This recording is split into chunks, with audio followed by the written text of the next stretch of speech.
I walked into the building thinking my son was a king, only to find him on his knees like a servant.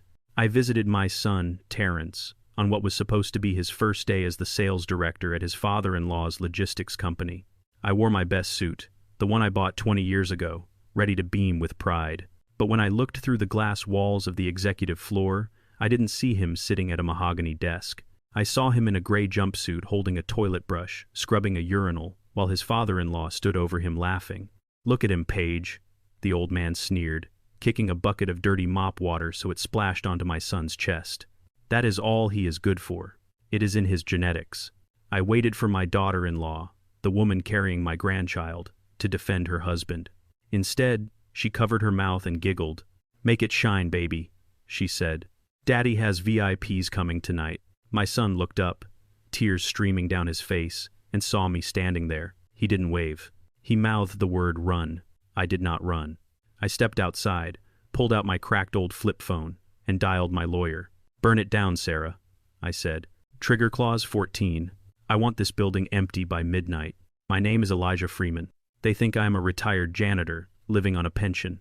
They do not know I own the ground they are standing on, and today, I am going to remind them who really holds the keys." The morning sun hit the glass facade of Harrington Logistics like a spotlight on a stage. I stood on the sidewalk adjusting my tie. It was a little tight around the neck, and the fabric was worn shiny at the elbows, but it was clean. I had ironed it myself at 5 inches the morning. Today was important. My son Terrence had called me a week ago, his voice bursting with excitement. Paige's dad finally gave me a shot. "Dad," he had said, "Director of Sales. Can you believe it?" I wanted to believe it.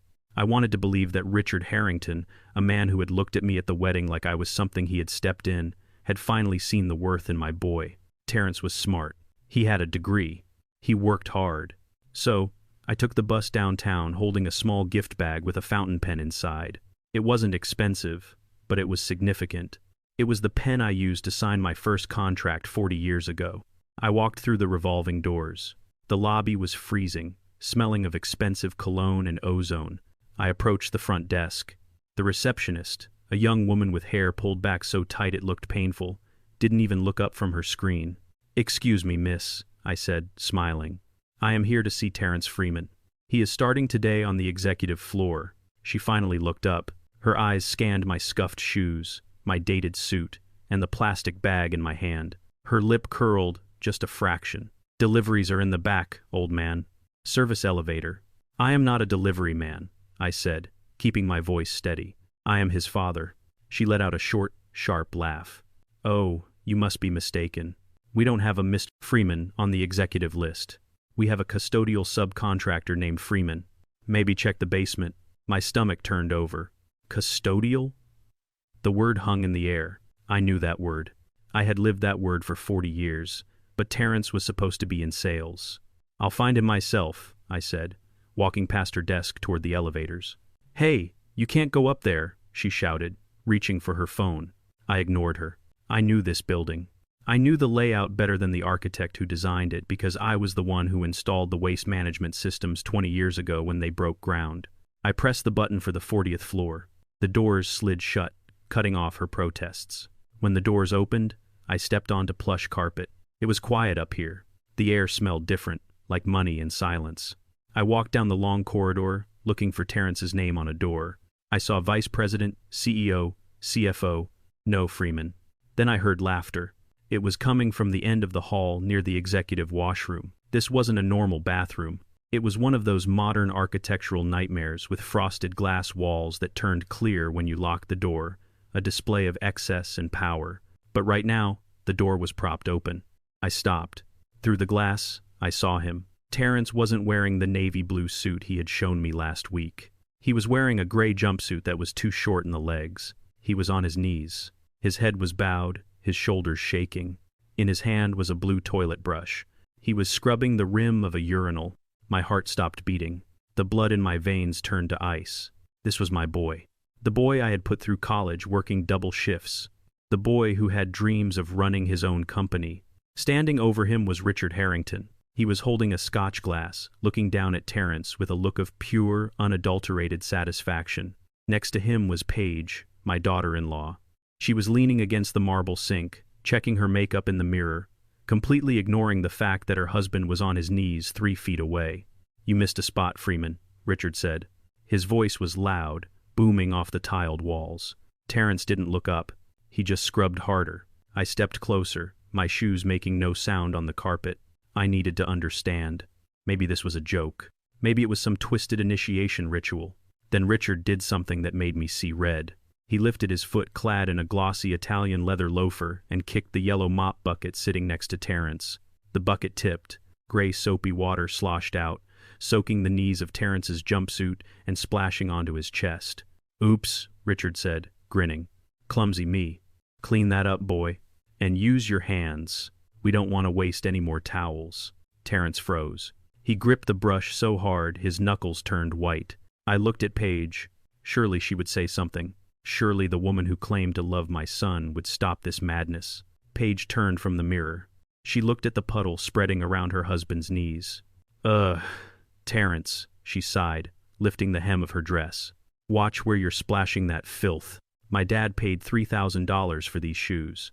"I am sorry, Paige," Terrence whispered. His voice was broken. It was the voice of a man who had forgotten his own name. Richard laughed again, a deep guttural sound. "Look at him, Paige. Look at your husband. I told you, you can put a suit on a Freeman, but you can't take the janitor out of the bloodline. It is all he knows how to do. It is all his daddy knew how to do, scrubbing other men's waste." Paige giggled. "You were right, Daddy. You are always right. Just make sure he is done by 5. We have dinner reservations at Lamont. He will be done when I say he is done," Richard said. "Or he can go explain to the insurance company why your maternity coverage is canceled." That was the key. The insurance. The baby. They had him trapped. They were using my grandchild as leverage to turn a grown man into a slave. I could not watch anymore. I pushed the door open. It hit the stopper with a loud thud. The 3 of them turned. Richard's eyes widened for a second, then narrowed into a sneer. Well, speak of the devil, the head janitor himself. Did you come to give him a tutorial, Elijah? Show him the proper circular motion?" Paige rolled her eyes. "Oh, great. Now we have to smell mothballs and Old Spice." Terrence scrambled to his feet. He slipped in the soapy water and almost fell. He looked at me, and the shame in his eyes was absolute. It was a physical weight crushing him. "Dad!" he choked out. "Dad, please go." He didn't say, "Help me." He said, "Go." He wanted to protect me from seeing him like this. He wanted to spare me the pain. I looked at Richard. I looked at the way he held his glass. The way he stood with his weight on one hip, confident, untouchable. He thought he was a god in his glass tower. I looked at Paige. She was looking at her fingernails, bored. And then I looked at my son. "Get up, Terrence," I said. My voice was low, but it didn't tremble. "Dad, please," Terrence whispered, terrified. "If I leave, the insurance, the baby, just go home. I can handle this." He couldn't handle it. He was already drowning. Richard took a step toward me. "You heard him, Elijah. Get out. This is an executive floor. We have a dress code, and your Goodwill clearance rack suit is violating about 5 different health codes." I didn't blink. I didn't shout. I didn't raise my fist, though every muscle in my body wanted to drive it into his jaw. Violence is the tool of the weak, and today I was the strongest man in the room. I looked Richard dead in the eye. "You have made a mistake, Richard." Richard laughed. "The only mistake I made was letting my daughter marry into your gene pool. Now get out before I call security and have you thrown out with the rest of the trash." I turned to Terrence. "I love you, son. Remember who you are." Then I turned my back on them. I walked out of that bathroom. I walked down the long, plush corridor. I could hear Richard's laughter following me to the elevator. I took the elevator down to the lobby. I walked past the receptionist who smirked at me. I walked out the revolving doors and onto the busy street. The noise of the city washed over me, cars honking, people shouting. I took a deep breath of the exhaust-filled air. It tasted like freedom. I reached into the inner pocket of my jacket and pulled out a phone. It wasn't the smartphone everyone else used. It was a thick black, industrial-grade satellite phone. It didn't have games. It didn't have a camera. It had a direct encrypted line to one person. I dialed the number. It rang once. "Sarah," I said. "Freeman." Her voice was sharp, alert. She was the best corporate attorney in the state, and she only answered this line for me. "Is everything all right?" "No," I said, looking up at the gleaming steel and glass of the Harrington Logistics building. It towered over the street, arrogant and imposing. "Activate Clause 14, I said. There was a pause on the line. Clause 14. "Sir, that's the nuclear option that revokes the ground lease immediately, based on moral turpitude and breach of contract. It will trigger a massive recall of all sanitation services. It will effectively shut down the building's infrastructure." "I know what it does, Sarah," I said. "I wrote it." "Are you sure?" Sarah asked. "This is Harrington. He's your in-law." "He is not my in-law," I said, my voice cold as the grave. "He is a tenant who just forgot who his landlord is. I want the water cut off. I want the waste disposal units locked. I want the HVAC system powered down. And I want the eviction notice served by hand within the hour." "Understood, Mr. Freeman," Sarah said. "Initiating now." I hung up the phone. I looked at the building one last time. I saw the lights on the 40th floor. "Scrub hard, Richard," I whispered to myself, "because you are about to find out that when you flush the toilet, I am the one who decides where it goes." I turned and walked toward the bus stop. I had a lot of work to do. My son was broken, and I had to fix him. But first, I had to destroy the man who broke him. This wasn't just business anymore. This was war, and Richard Harrington had just brought a knife to a nuclear fight. I sat in the corner booth of a 24-hour diner, 3 blocks from the Harrington building. The vinyl seat was cracked and taped over with silver duct tape. The air smelled of burnt coffee and stale grease. It was the kind of place where men went when they did not want to be found. I stared at the cold cup of coffee in front of me. My hands were steady, but my blood was boiling. I was waiting for my son. Terrence walked in. 10 minutes later, he had changed out of the gray jumpsuit and back into his cheap suit, but he still looked like he was wearing the uniform of a prisoner. His shoulders were slumped forward. He walked with a heavy, dragging step that I had never seen before. He slid into the booth opposite me and did not make eye contact. He looked at his hands. His knuckles were red and raw from the harsh chemicals and the scrubbing. I did not say anything. I let the silence hang between us. I needed him to speak first. I needed him to break the seal on the shame he was carrying. "There never was a job, Dad," Terrence finally whispered. His voice was so low I had to lean in to hear him. I looked at him. "What do you mean?" "The sales director position. It was never real. Richard invited me to his office last week. He told me he had a position for me. He told Paige it was executive track. But when I got there this morning, he handed me the brush." "Then why did you stay?" I asked. The question was simple, but the answer I knew would be complicated. "Why did you get on your knees, Terrence?" Terrence closed his eyes. Tears leaked out from under his lashes. "Because of the baby. Paige is high risk, Dad.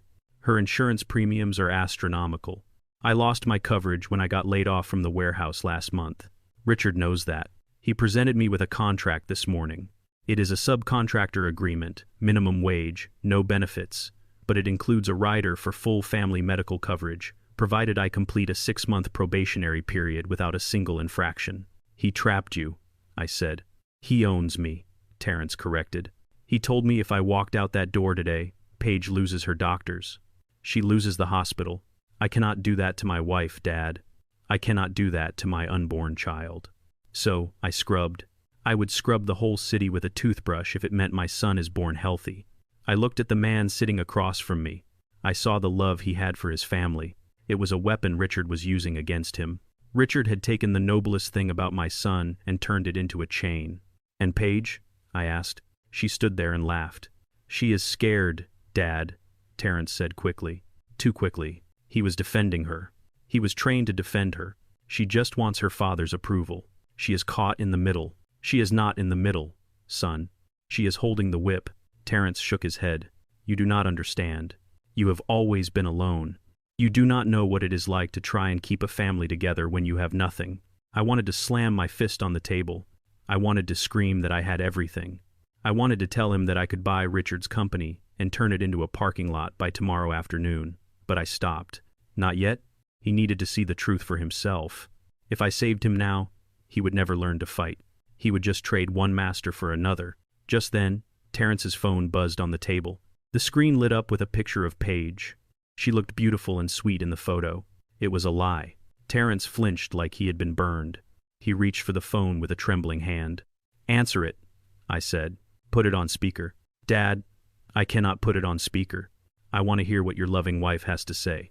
Terrence pressed the button. His hand was shaking so bad the phone rattled against the laminate tabletop. "Hello, Paige," he said. His voice was weak. It was the voice of a beaten dog. "Where the hell are you?" Paige's voice shrieked from the speaker. It was loud enough that the waitress at the counter turned to look. "I am just grabbing a coffee," Terrence stammered. "I will be home in 20 minutes. "Coffee? You are drinking coffee, while my father told me you left with that old beggar you call a father. Are you spending our money on him?" Terrence looked at me. His eyes were wide with panic. "No, Paige. I am just talking to him. He is my dad. I do not care who he is. He is a loser, Terrence, and he is dragging you down with him. My father gave you a chance today, a generous chance. And you humiliated me. You let that old man walk in there in his trash can suit and disrespect my family. He did not disrespect anyone, Paige. He just came to see me. You are supposed to be working. You are supposed to be earning your keep. Do you know how embarrassing it is for me to have a husband who cleans toilets? My friends are asking what you do, and I have to lie. I have to tell them you are in consulting. You are pathetic." I saw Terrence shrink. I saw him fold in on himself. He was accepting her words. He believed them. "Get your ass home right now," Paige screamed. "And you better not bring that old man near my house. If I see his face, I will call the police. I swear to God, Terrence, if you are not here in 10 minutes, you can sleep on the street. I am sick of looking at you." That was it. The line had been crossed. It had been stomped on and spit on. I reached across the table. My hand moved faster than Terrence could react. I grabbed the phone. I brought it to my face. "Listen to me very carefully, you spoiled little witch," I said. My voice was low. It was a growl from the bottom of my chest. "Who is this?" Paige demanded. "Is that you, Elijah? Put my husband back on." "Shut your mouth," I said. The words came out like bullets. There was a stunned silence on the other end. No one had ever spoken to Paige Harrington like that, not in her entire pampered life. "You do not talk to my son like that," I continued. "You do not threaten him, and you certainly do not threaten me. You listen to me." "Old man," Paige hissed. Her voice was venomous. "You are nothing. You are a broke, retired janitor who smells like bleach and desperation. You have no power here. This is my house. This is my husband. And if you do not like how I talk to him, you can take him. Go ahead. Take him. He is useless anyway. But if he walks out that door, he is leaving the insurance behind. He is leaving his child behind. You do not deserve his child," I said. "And you do not deserve to breathe the same air as my father." Paige screamed, "Get off the phone, Terrence. Come home now, or I'm changing the locks." She hung up. The silence that followed was heavy. It felt physical. Terrence stared at the phone in my hand. His face was gray. "Why did you do that?" he whispered. He looked terrified. "She's going to kick me out, Dad. She means it. Let her," I said. I put the phone down. "You do not need her, Terrence." "I do need her," he said. His voice rose. He was angry now, angry at me. "You do not get it. You live in your little paid-off shack with your pension checks. You do not have real problems. I have a baby coming. I have nowhere to go." I reached into my pocket. I pulled out my wallet. It was an old leather bifold cracked at the spine. I opened it and pulled out a card. It wasn't my black card. It wasn't the platinum card I used for corporate acquisitions. It was a standard gray debit card from a local credit union. The plastic was peeling at the corners. It looked like the card of a man who lived check to check, but this card was linked to a private holding account with a balance of $5 million. I kept it for emergencies. This was an emergency. "Take this," I said. I slid the card across the table. "Go to the Regency Hotel. Get a suite. Order room service. Sleep in a bed that doesn't have strings attached. Do not go back to that house tonight." Terrence looked at the card. He looked at me. He laughed. It was a bitter sound. "Dad, stop. Take it, Terrence. The pin is your birthday." He pushed the card back to me. "Dad, you probably have $500 in that account. A night at the Regency is $400. Then what? What do you eat for the rest of the month?" "I have enough," I said. "No, you don't. You scrimp and save on groceries. You wear the same suit for 20 years. I know what you have." He reached into his own pocket. He pulled out a crumpled wad of bills. Ones and fives, maybe $20 total. It was his tip money from a previous delivery job. "Here," he said. He tried to press the money into my hand. "What is this?" I asked. "Take it," Terrence said, his eyes filled with tears again. Buy some of that ointment for your back. I know your back hurts. I see how you walk. Just take it, Dad. Please, let me do something. Let me feel like I am not completely useless. I looked at the money. I looked at my son. He was drowning. He was being crushed by the weight of the world. And yet here he was, trying to give his last $20 to his father because he thought I was weak. He thought I was poor. He had no idea. I closed my hand around his fingers. I pushed the money back to him. Keep your money, son, I said. I do not need it. Just go home, Dad, Terrence said. He stood up. He looked exhausted. I have to go back. I have to beg her to let me in. I have to fix what you broke. He didn't wait for me to answer. He turned and walked out of the diner. The bell above the door chimed, a cheerful little ding that sounded like a mockery. I watched him go. I watched him walk down the street, his head bowed, his shoulders hunched against the wind. He looked like a man marching to the gallows. I sat there in the booth alone. The coffee was cold. I remembered when he was a boy. He was 10 years old. He had come home crying because a bigger boy had pushed him down and taken his lunch money. I had wiped his face. I had told him, Terrence, never bow your head. The world will try to push you down. It will try to make you feel small, but you are a freeman. You stand tall. I had taught him to be humble. I had taught him that money did not make the man. I had hidden my success because I wanted him to build his own character. I wanted him to know the value of $1. I was wrong. I had sent a sheep out into a world of wolves. I thought I was teaching him integrity, but I had only taught him how to suffer. I had taught him how to be a victim. Richard and Paige did not respect humility. They ate it alive. They saw his kindness as weakness. They saw his poverty as a moral failing, and because I had played the part of the poor old janitor, I had let them believe it. I had given them the ammunition to destroy my son. I looked at the gray debit card sitting on the table. It was useless if he wouldn't take it. Money was useless if he didn't know he had it. He needed to see. He needed to know. I picked up the card and put it back in my wallet. Then I picked up my satellite phone. I dialed Sarah again. Get the jet ready, I said. Sir, Sarah asked. It is late. Where are we going? We are not going anywhere, I said. I am staying right here, but tomorrow morning I'm going to buy a building. Which building, sir? Harrington Logistics, I said. And Sarah, get me everything you have on Paige Harrington. I want to know where she shops. I want to know who her friends are, and I want to know exactly what is happening with this pregnancy. Why, sir? Because my son thinks she is a prize, I said. I stood up and threw a $100 bill on the table for the coffee. I need to show him she is just a receipt. I walked out of the diner. The night air was cold, but I didn't feel it. The sleeping giant had woken up, and he was very, very angry. The next morning, I stood in the hallway of the Meridian Tower. It was a glass needle of a building that pierced the skyline of the city. This was where my son lived. Or, rather, this was where Richard Harrington allowed my son to sleep. The rent in this building was $4,000 a month.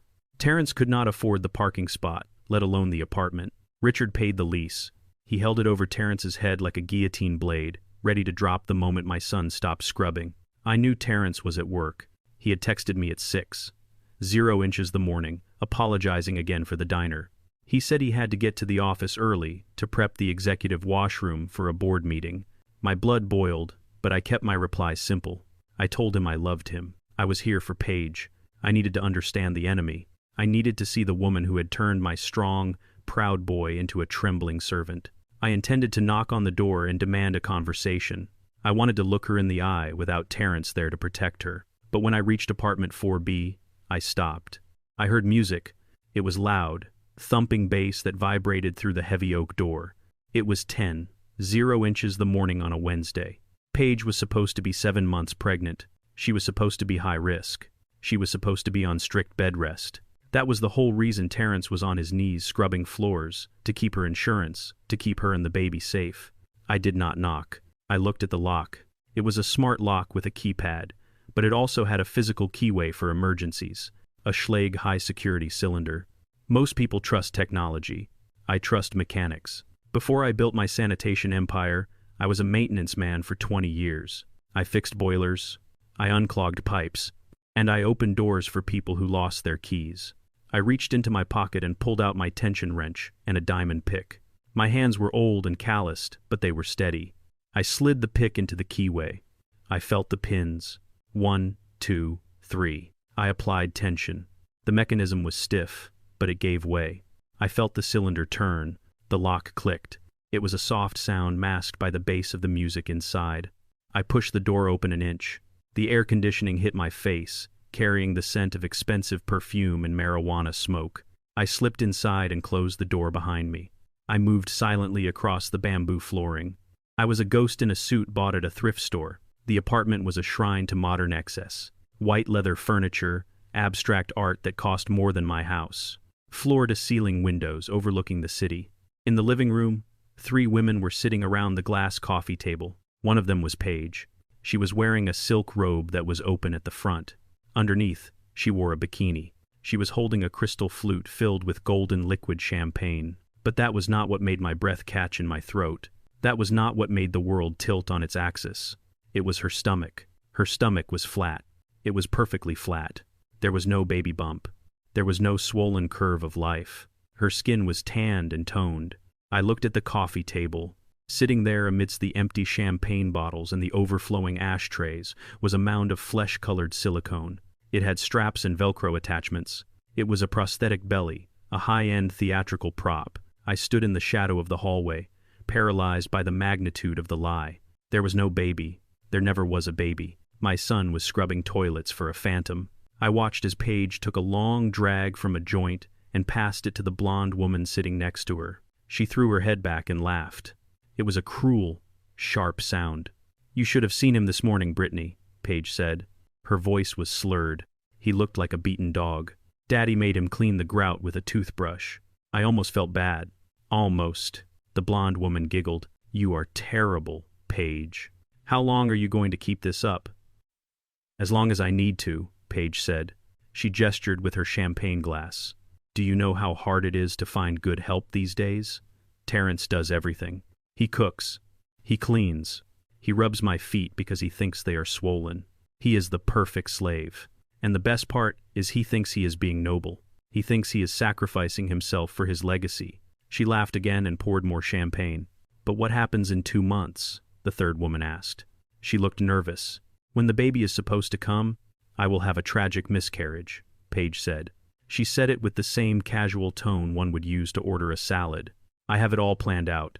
I will fall down the stairs. Or maybe I will just start screaming in the middle of the night. We go to the hospital. Daddy has a doctor on payroll who will sign the papers. We lose the baby. Terrence will be devastated. Of course, he will work even harder to comfort me. He will be so guilty he won't even ask questions. That is evil," Brittany said admiringly. "It is business," Paige corrected.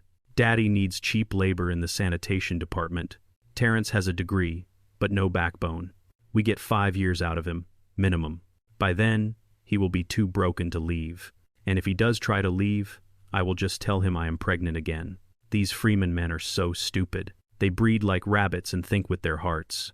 She took a sip of her drink. "Besides," she added, "look at this apartment. Look at this life. Do you think I would let a janitor's son actually touch me? Do you think I would let his genetics mix with mine? Please, the pillow is the closest he gets to intimacy." I felt a rage so pure and so white-hot that my vision blurred. I wanted to step into that room. I wanted to flip that glass table. I wanted to scream the truth until the windows shattered. I wanted to tear that silicone lie apart with my bare hands. But I stopped myself. If I walked in there now, she would scream. She would call the police. She would say I attacked her. She would say the stress caused the miscarriage. She would spin a web of lies that Terrence would believe because he was conditioned to believe her. He was programmed to protect her. He needed to see this. He needed to see the flat stomach. He needed to hear the words coming from her mouth. I reached into my pocket and pulled out my phone. It was old, but the camera lens was clear. I stepped out of the shadows, just enough to get a clear angle. I pressed record. I filmed the silicone belly sitting on the table like a trophy. I filmed the champagne bottles. I filmed the smoke curling in the air. And I filmed Paige. I zoomed in on her flat stomach. I zoomed in on her face as she mocked my son. And he cried when he saw his dad, she was saying. Can you believe it? The old man looked like he crawled out of a dumpster. Daddy kicked a bucket of water on Terrence just to see if he would snap. And he didn't. He just kept scrubbing. It was pathetic. I almost vomited. I recorded every word. I recorded the laughter of her friends. I recorded the confession of a conspiracy so vile it made me sick to my stomach. I recorded for 3 minutes. I got everything: the plan, the doctor on payroll, the fake miscarriage, the contempt. Then, I stopped recording. I saved the video to the internal memory and simultaneously uploaded it to a secure cloud server Sarah managed. I had the bullet. Now I needed to aim the gun. I backed away slowly. The floorboards in the hallway were high-quality soundproofed cork. I made no noise. I reached the front door. My hand hovered over the handle. Just then, the music stopped. The playlist had ended. In the sudden silence, a floorboard settled under my weight. It was a tiny sound, a creak. Paige's head snapped toward the hallway. "Did you hear that?" she asked. "It is probably the wind," Brittany said. "You are paranoid." "No." Paige stood up. She tightened her robe. "Someone is here." I didn't wait. I turned the handle and slipped out into the corridor. I pulled the door shut gently until the latch clicked. I walked fast toward the stairwell. I didn't take the elevator. The elevator had cameras. I heard the apartment door open behind me. "Hello?" Paige's voice echoed in the hallway. "Who is there?" I was already around the corner and into the stairwell. I descended 2 flights of stairs, my heart hammering against my ribs, not from fear, but from adrenaline. I stopped on the landing of the 2nd floor to catch my breath. I checked the video on my phone. It was perfect. The image was crisp. The audio was clear. I had the truth in my pocket, but I couldn't show Terrence yet. Not like this. If I showed him the video on a small phone screen in a diner, he might snap. He might do something rash. He might go back there and get himself arrested. Richard owned the police in this district. If Terrence laid a hand on Paige, he would go to prison for 20 years. I needed to break him out of the prison of his mind before I could show him the key. I needed him to see Richard and Paige for what they truly were in a setting where they could not hide. I needed a stage. I walked out of the service exit of the building. The sun was high in the sky now. The city was bustling. I hailed a taxi. "Where to?" the driver asked. "The bank," I said. "Which one?" "The main branch," I said. "I need to make a withdrawal." I was done playing the poor man. I was done hiding in the shadows. My son was being tortured by a woman who wasn't even carrying his child. He was being enslaved by a man who treated him like livestock. They wanted a janitor.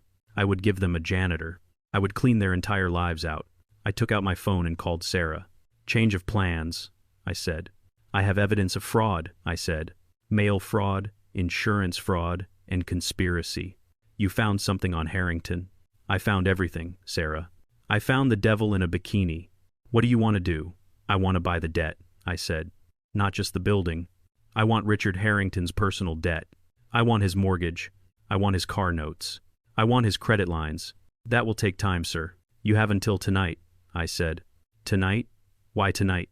"Because tonight is the party," I said. "Richard is hosting a gala for his VIPs. He's going to parade my son around like a servant. He's going to celebrate his success." I paused. "I'm going to crash that party, Sarah, and I'm going to bring the house down." I hung up the phone. I looked out the window at the passing city. Paige thought she was smart. She thought she was playing a game with pawns. She didn't know the king had just entered the board, and the king was coming for her head. I stood outside the door of apartment 4B at the Meridian Tower. My phone buzzed in my pocket. It was a text from Terrence. "Dad, please come back. We need to talk. Paige is asleep. We can fix this." It was the invitation I needed. I knew it was a trap. I knew Terrence did not have the courage to summon me on his own. Richard was pulling the strings. He wanted me back there to finish what he started in the bathroom. He wanted to break me the way he broke my son. I knocked. The door swung open instantly. It wasn't Terrence standing there. It was Richard. He was grinning like a wolf who had cornered a wounded deer. Behind him, Paige was reclining on the white leather sofa, sipping water, looking frail and victimized. Terrence stood in the corner, his head bowed, looking at his shoes. "You have some nerve coming back here, Elijah," Richard said. His voice was loud, theatrical. He was performing for an audience I could not see yet. "My son invited me," I said, stepping into the foyer. I looked at Terrence. "Tell him, son. Tell him you asked me to come."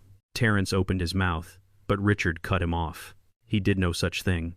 You broke in here earlier. We saw you on the corridor cameras. And now you are back to harass my pregnant daughter. You are trespassing, Elijah. And in this building, we do not take kindly to intruders." He pulled his phone from his pocket. He didn't dial. The call was already active. "Officer," he said into the phone. "He is here. He is inside the apartment. Yes, he is aggressive.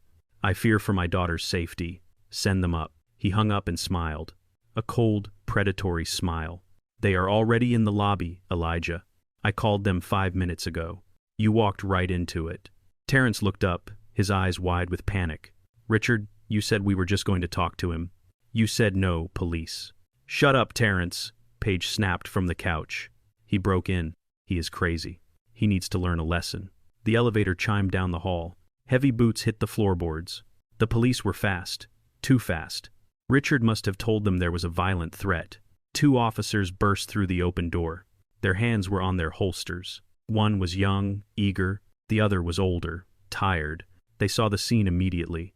A wealthy white man in a bespoke suit standing protectively over his daughter, and an old black man in a thrift store suit standing in the entryway. "Get on the ground," the young officer yelled. He didn't ask questions. He didn't ask for ID.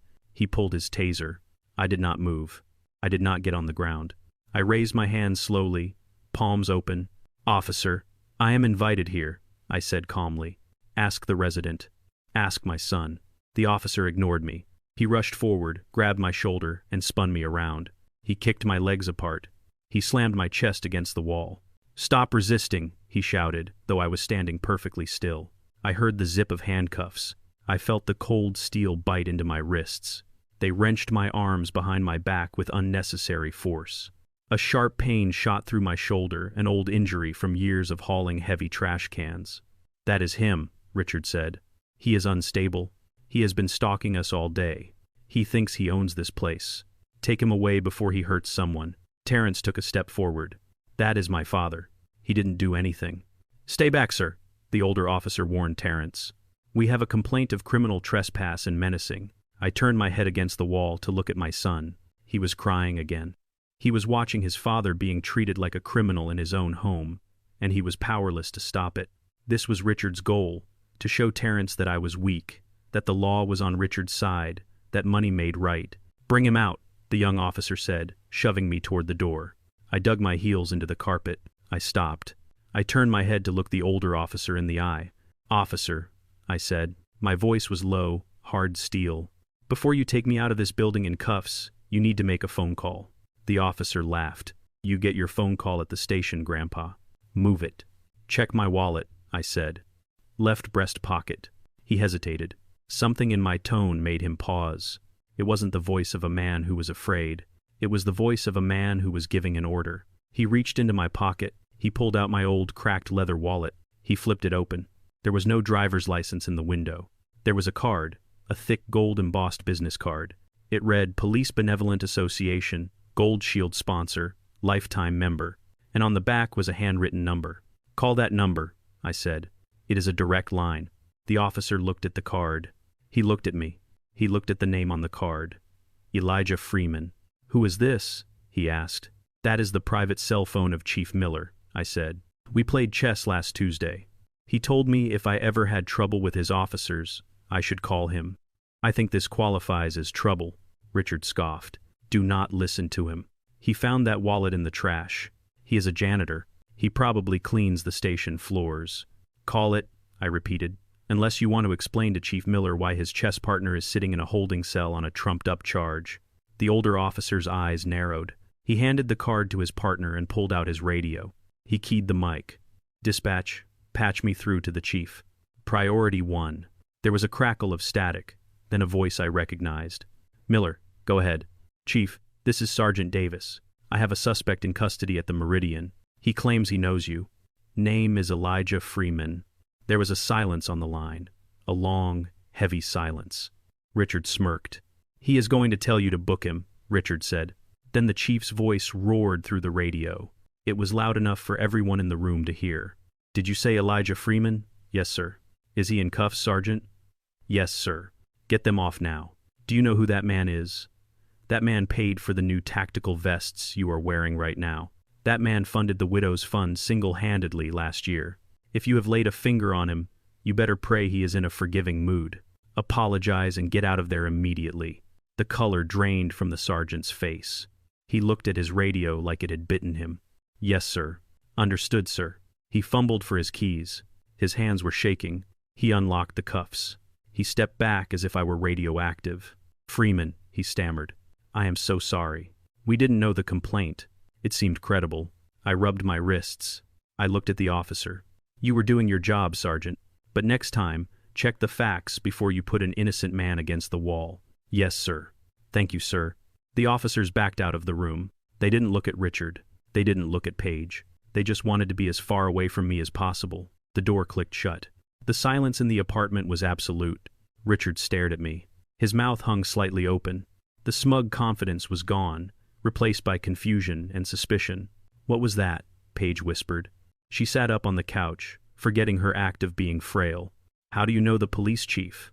Richard shook his head. He let out a short, dismissive laugh. It sounded forced. "Corruption," he spat. "That is what that was. I knew you were dirty, Elijah, but I didn't know you were deep in it. Who are you laundering money for? The gangs? The mob? You clean their toilets and they give you a get-out-of-jail-free card." He turned to Terrence. "You see this, son? Your father is a criminal. That is the only explanation. No honest janitor has the police chief on speed dial. He is mixed up in something bad." I did not deny it. I did not explain.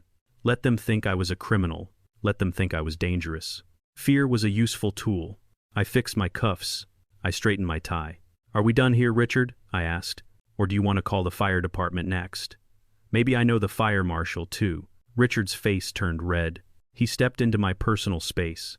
He was trying to regain control. He was trying to be the big man again. "You think this makes you powerful?" he hissed. "You think because you have some dirty friends, you can walk into my house and dictate terms? You are still nothing. You are still the man who scrubs waste for a living, and your son is still my employee." He gestured to Terrence. "Look at him, Elijah. He is terrified. He knows who holds his leash. You can flash your little gold cards all you want, but at the end of the day, I sign his checks. I own his future." I looked at Terrence. Richard was right about one thing. Terrence was terrified. He was looking back and forth between us like a child watching his parents fight. He didn't understand what had just happened. He didn't understand who I was. "I am not going anywhere, Richard," I said. "Good," Richard said. His eyes lit up. He had an idea. A malicious, cruel idea. "Since you are so connected, Elijah, since you are such a big man now, why don't you come tonight?" "Tonight?" I asked. "The gala," Richard said. "The company anniversary. It is at the grand ballroom downstairs. All the VIPs will be there. The mayor, the senators, my investors." He smiled. It was the smile of a man laying a trap. "I want you to come as my guest. I want you to see Terrence in his element. He is going to be helping out with the service. It is a great opportunity for him to show his work ethic." I knew exactly what he meant. He was going to make Terrence work as a server or a busboy. He was going to parade him in front of the city's elite in a uniform, and he wanted me there to watch. He wanted to humiliate me by humiliating my son. He wanted to show everyone that the Freemans were servants, that we belonged in the background holding trays and cleaning spills. It was a public execution of our dignity. "Please, Dad, don't come," Terrence whispered. He looked sick. "Oh, he has to come," Paige chimed in. She had recovered her composure. She smirked. "We would love to have you, Elijah. I will even save you a plate in the kitchen." I looked at Richard. I looked at the challenge in his eyes. He thought he had me. He thought I would be too ashamed to show my face. He thought I would slink away. He didn't know that I had already bought his debt. He didn't know that I had the papers in my car. I smiled. It was the first time I had smiled all day. "I would be delighted, Richard," I said. Richard blinked. He hadn't expected that. "Great," he said, recovering. "Black tie optional. Try to find a suit that fits. I will see you at 8, I said. I turned to Terrence. "Keep your head up, son. Tonight is going to be a night to remember." I walked out of the apartment. I didn't look back. I took the elevator down to the lobby. I walked out to the street. My driver was waiting around the corner in the black SUV I usually kept hidden. I opened the door and climbed in. Sarah was sitting in the back seat. She had a stack of folders on her lap. "Did you get it?" I asked. "I got it all, Mr. Freeman," she said. "The mortgage, the business loans, the personal lines of credit. You own every cent of debt Richard Harrington has. You own his house. You own his car. You own his company." "Good," I said. "And the video?" she asked. "I have it," I said. "We are ready then." "Not quite," I said. I looked down at my worn suit. I looked at my scuffed shoes. "Take me to my tailor," I said, "and then take me to the barber." Richard wanted a show. I was going to give him a show. I was going to walk into that ballroom, and I was going to shine so bright it would burn his eyes out. Tonight, the janitor dies and the owner is born. I stepped out of the black SUV and buttoned my jacket. It was a Tom Ford custom-fit charcoal gray wool that cost more than Richard Harrington's car payments. I had shaved my beard, leaving only a trimmed mustache, and the barber had oiled my scalp until it shone under the streetlights. I did not look like a janitor. I looked like the man who owned the janitor's boss. I walked through the gold revolving doors of the grand ballroom. The air was thick with the scent of lilies and money. A string quartet was playing in the corner. Men in tuxedos held court with women in silk gowns. I scanned the room. I was looking for my son. I expected to see him in a corner, perhaps wearing a cheap suit, looking uncomfortable. I did not see him. Then a waiter walked past me with a tray of champagne flutes. He kept his head down. His shoulders were hunched. It was Terence.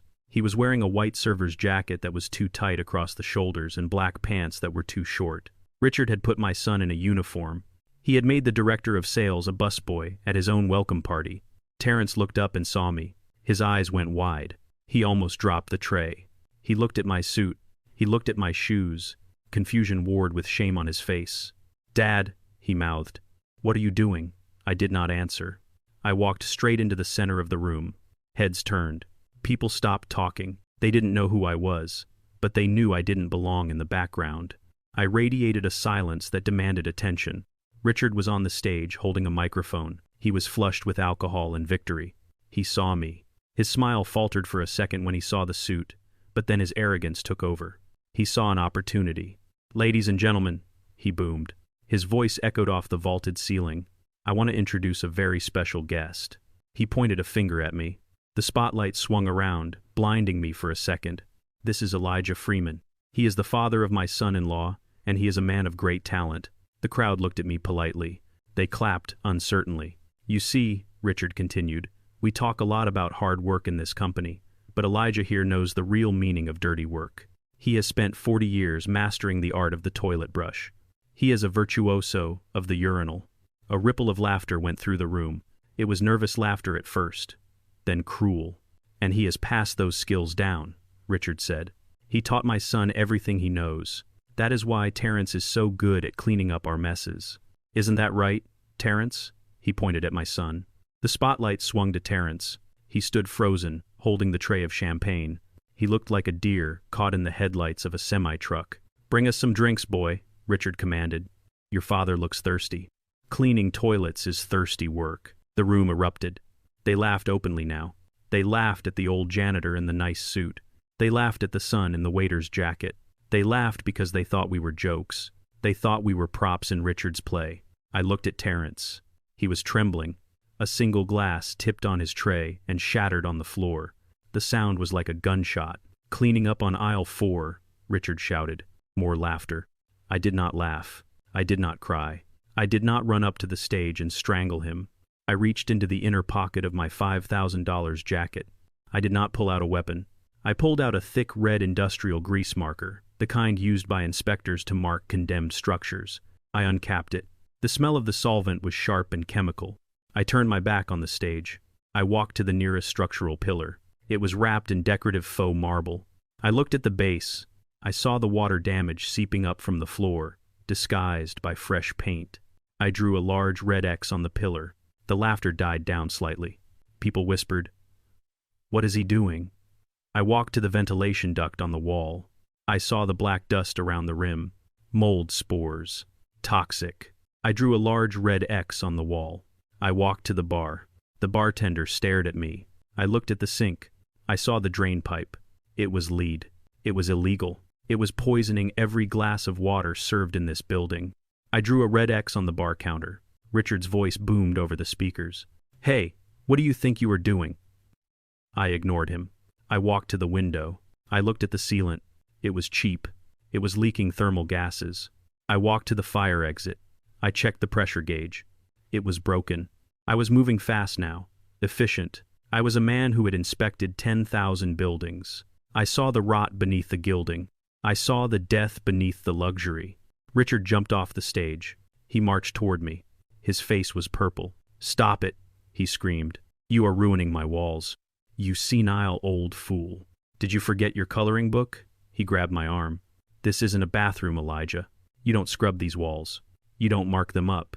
Security, get this crazy old man out of here. He has lost his mind." Paige was there, too.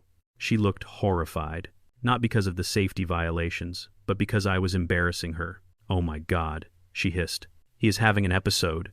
He thinks he is at work. Get him out of here, Daddy. He is ruining the gala." The crowd parted.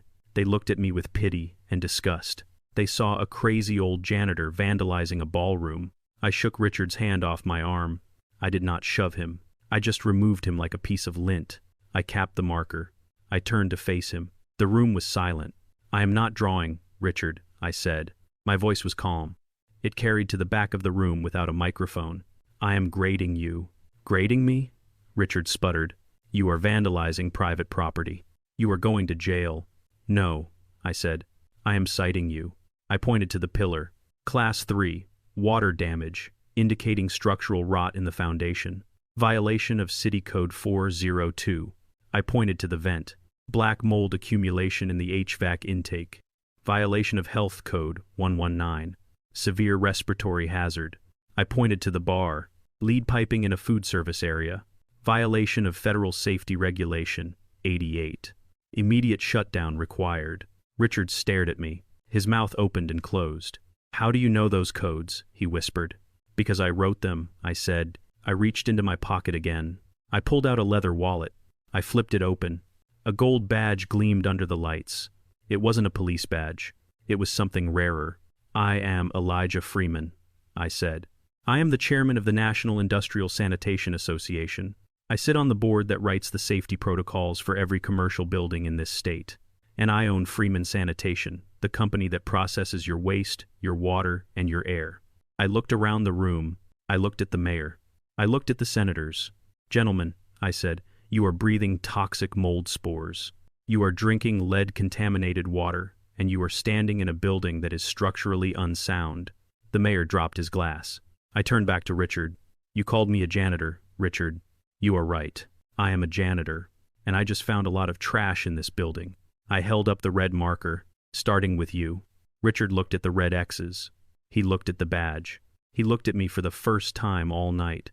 He looked small, but he was not defeated yet. He was a rat in rat's bite when they are cornered. He laughed. A desperate, high-pitched sound. "You are lying," he said. "You are a fraud. You stole that badge. You are nobody." He turned to the crowd. "Do not listen to him. He is Terrence's father. He is trying to extort me. Security, throw him out." 2 security guards stepped forward. They were big men. They looked uncertain. I did not move. I looked at the guards. "Check your paychecks, boys," I said. "Look at the signature at the bottom. Freeman Holdings processes the payroll for the security firm you work for. I bought the contract this morning." The guards stopped. They looked at each other. "If you touch me," I said, "you are fired. If you escort Mr. Harrington out of his own building, you get a raise." The guards looked at Richard. They looked at me. They saw the suit. They saw the confidence. And they knew who the real boss was. They stepped back. Richard stood alone in the center of the circle. The red X's surrounded him like a target. "You have 5 minutes to evacuate this building," I said to the room. "After that, I am sealing the doors for emergency decontamination." Panic rippled through the crowd. The mayor was the first to move. He ran for the exit. The senators followed. The investors scrambled. In 60 seconds, the ballroom was a chaotic stampede of expensive shoes and screaming elites. Only 4 people remained. Me, Richard, Paige, and Terrence. Terrence was still holding the tray. He was staring at me, like I had just descended from the sky. "Dad," he whispered. "Put the tray down, son," I said. He dropped it. The crash was the final note of the symphony I had just conducted. I looked at Richard. He was shaking. "You ruined my party," he whispered. "I'm just getting started," I said. I took out my phone. I dialed Sarah. "Execute the buy order," I said. I hung up. I walked over to Terrence. I put my hand on his shoulder. "Go get changed, son," I said. "We have work to do." "But, Dad," Terrence said. He looked at Richard. He is going to fire me. He cannot fire you, I said. Why not? Because he doesn't work here anymore, I said. I turned to Richard. Get out of my building, Richard, and take your daughter with you. I have to clean up the mess you made. Richard looked at me with pure hate, but he also looked at me with fear. He turned and ran after his guests. Paige ran after him, her heels clicking on the marble floor like the ticking of a clock that had just run out of time. I stood there in the empty ballroom. The red X's glowed on the walls. I took the marker. I walked to the portrait of Richard Harrington hanging in the lobby. I drew one final X across his face. The banquet was over. Now the wolves would starve. The red X's on the walls were glowing like neon signs of doom. But Richard Harrington was not a man who accepted defeat gracefully. He was a cornered animal, and cornered animals attack the weakest thing in the room. He saw his guests looking at the exits. He saw his empire crumbling. He needed a distraction. He needed to shift the disgust of the crowd from him to us. He needed a scapegoat. He signaled to a woman standing near the front of the stage. I recognized her from the dossier Sarah had compiled. Eleanor Vanderhoven. She was Richard's biggest investor, and a woman known for her cruelty as much as her diamonds. She caught Richard's eye and nodded. It was a subtle movement, a predator's agreement. Terrence was backing away, his head down, trying to make himself invisible. He was holding the empty tray against his chest like a shield. Vanderhoven stepped directly into his path. She moved with a speed that belied her age. As Terrence turned, she thrust her glass of red wine forward. She didn't stumble. She threw it. The dark liquid splashed across the front of her silver sequined gown. It looked like a gunshot wound. She screamed. It was a high piercing sound that silenced the murmuring crowd. "You clumsy idiot!" she shrieked, pointing a manicured finger at my son. "Look what you did. This is a Couture Valentino. It is one of a kind." Richard was there in a second. He grabbed Terrence by the lapel of his white jacket and hauled him into the center of the spotlight. "Look at this," Richard bellowed to the room. "I try to give this boy a chance. I try to lift him out of the gutter, and this is how he repays me. He destroys property. He disrespects our honored guests." Terrence was shaking. "I didn't do it, Richard. She walked into me. I swear." "Do not lie to me, boy," Richard spat. He turned to Mrs. Vanderhoven. "How much was the dress, Eleanor?" $10,000, she said. "And it is ruined. I want him arrested. I want him in jail." Richard looked at Terrence with a smile that was all teeth. "You heard her. $10,000. Do you have $10,000, Terrence? Can you pay for the damage you caused?" "No," Terrence whispered. "You know I don't." "Then you have two choices," Richard said. His voice dropped to a menacing growl that carried through the silent ballroom. "You can go to jail for destruction of property, or you can get on your knees right now and lick it off." The room gasped. It was a sound of pure shock. Even the jaded elites were stunned by the cruelty. "Clean it up," Richard commanded, pointing at the hem of the woman's dress. "Show us how good you are at cleaning. Show us that Freeman talent. If you get that stain out, I won't call the police." Terrence looked at me. His eyes were wide pools of terror. He looked at Paige. She was standing by her father, her arms crossed, looking bored. "Do it, Terrence," she said. "Do not embarrass me anymore. Just clean the dress." My son began to lower himself, his knees bent. He was going to do it. He was going to degrade himself in front of the entire city to save himself from a threat that wasn't even real. He was broken. That was when I moved. I did not run. I walked. My steps were heavy, rhythmic, pounding against the marble floor like the tolling of a bell. "Stand up, son," I said. Terrence froze halfway to the floor. I stepped between him and Richard. I stood toe-to-toe with the man who thought he owned the world. I smelled the scotch on his breath. I saw the sweat beading on his forehead. "How much?" I asked. Richard blinked. "Excuse me." "The dress," I said. "How much?" $10,000, Richard said. "Cash right now or he goes to jail." I reached into the inside pocket of my jacket. I bypassed the silk lining and reached into the hidden pouch, where I kept my emergency fund. I pulled out a stack of bills.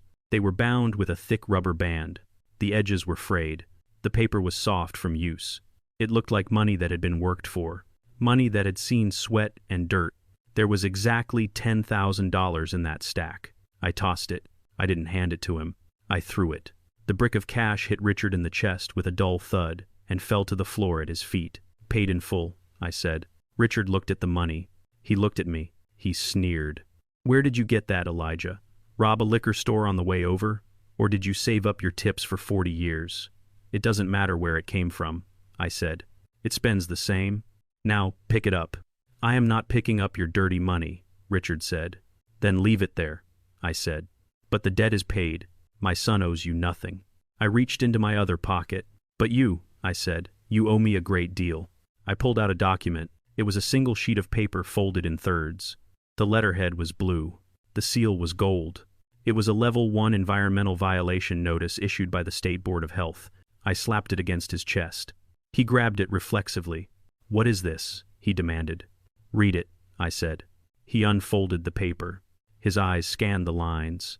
His face went pale, then red. This says you are shutting me down. Immediate cessation of operations. Toxic hazard. That is correct, I said. Richard laughed. A loud barking sound. He ripped the paper in half. Then he ripped it again. He threw the confetti pieces into my face. You are a joke, Elijah. This is paper. Just paper. You have no authority. You have no power. You are a janitor with a printed form. No one cares what you think. No one is watching. He looked around the room, spreading his arms wide. Look at these people. They are my friends. They are my investors. They know who I am, and they know who you are. You are nobody. The pieces of paper drifted down to the floor, landing on the stack of cash. Is that so? I asked. I reached up to my lapel. There was a small silver pin there, shaped like a broom. It looked like a cheap piece of jewelry. I tapped it. A tiny red light blinked once. You are right, Richard, I said. I am a nobody, but the 50,000 people watching this live stream right now might disagree. Richard froze. What? I am streaming, Richard, I said. My voice was calm, cold. I have been streaming since I walked in the door. The camera is in the pin. The audio is crystal clear. I pointed to the phone in Terrence's hand, which I had texted moments before, instructing him to open the feed. Terrence held the screen up. On the screen was Richard's face twisted in rage, and next to it was a waterfall of comments. The chat was moving so fast it was a blur. Criminal monster. Shut him down. I hope he rots. Justice for the janitor. You just tore up a federal notice on live video, I said. That is a felony, Richard. Tampering with evidence, obstruction of justice. And you did it in front of the mayor. I looked over at the mayor who was trying to edge toward the door. Did you see that, Mr. Mayor? I asked. The mayor looked at Richard. He looked at the camera pin on my lapel. He looked at the angry comments scrolling on the screen. I saw everything, Mr. Freeman, the mayor said quickly. I will be launching an inquiry first thing in the morning. Richard looked around the room.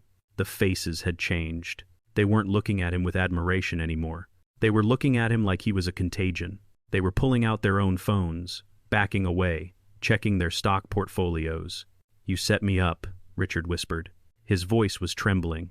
I didn't set you up, I said. I just turned on the lights. The roaches did the rest. Paige stepped forward. Her face was a mask of fury. Turn it off. Turn it off right now, you old freak. You are ruining our reputation. I looked at her. I looked at her flat stomach beneath the silk dress. Your reputation was ruined the moment you decided to lie about a baby that doesn't exist, I said. Paige went white. She covered her stomach with her hands instinctively. How do you? The chat went wild. No baby. Fake pregnancy. What is he talking about? I tapped the pin again.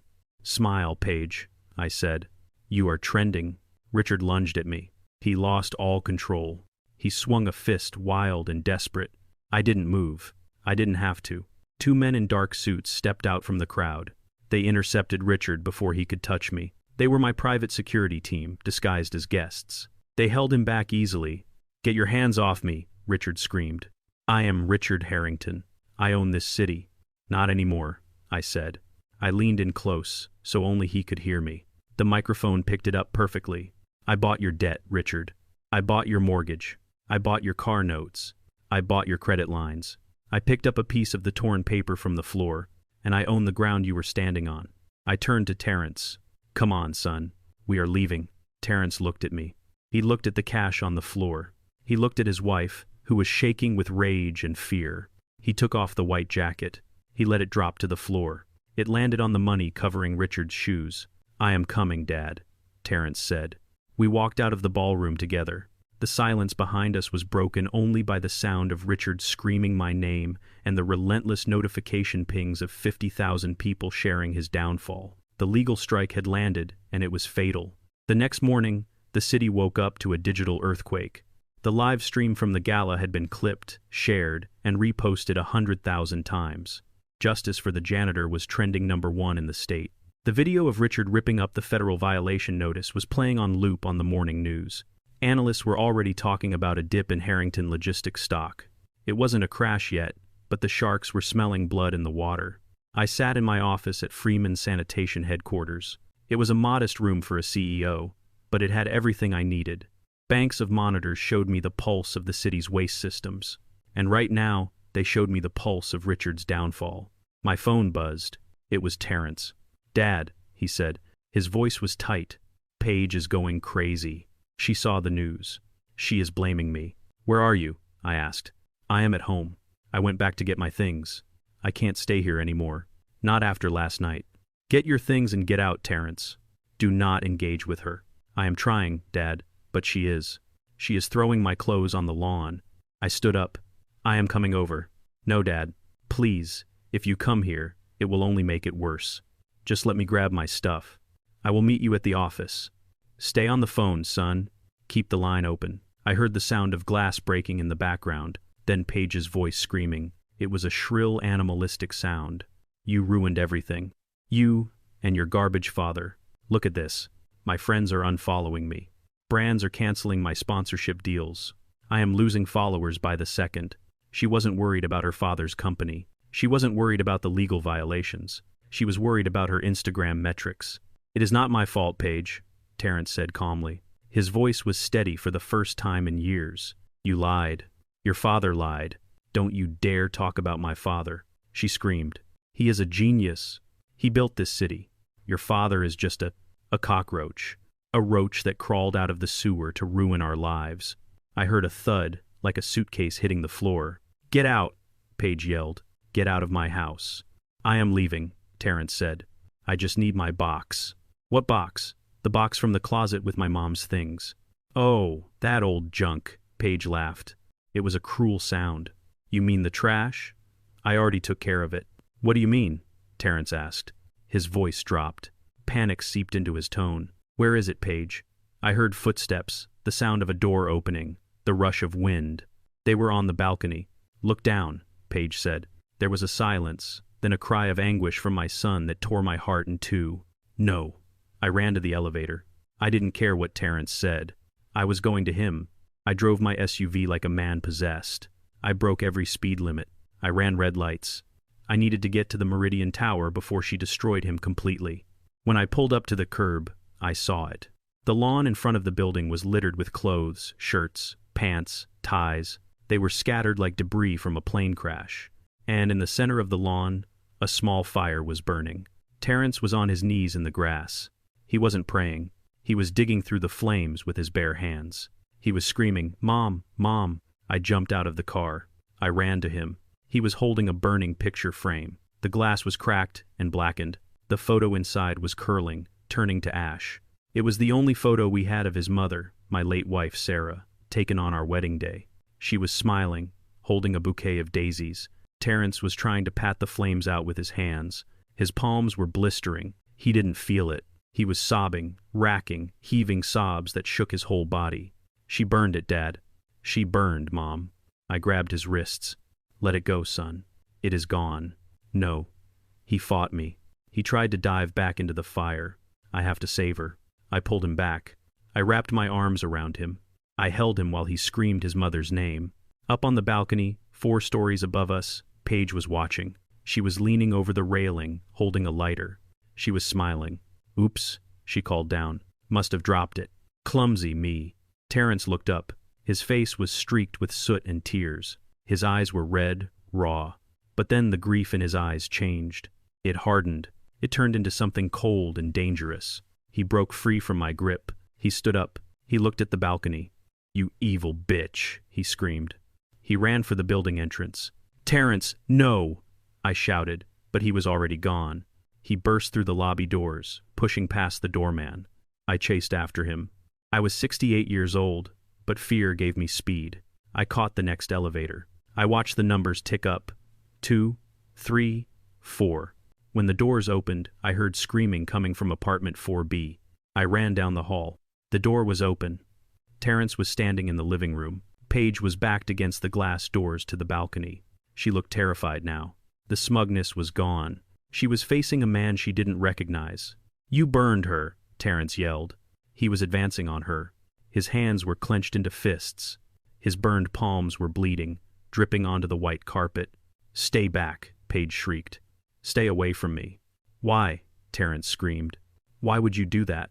She never hurt you. She was a saint."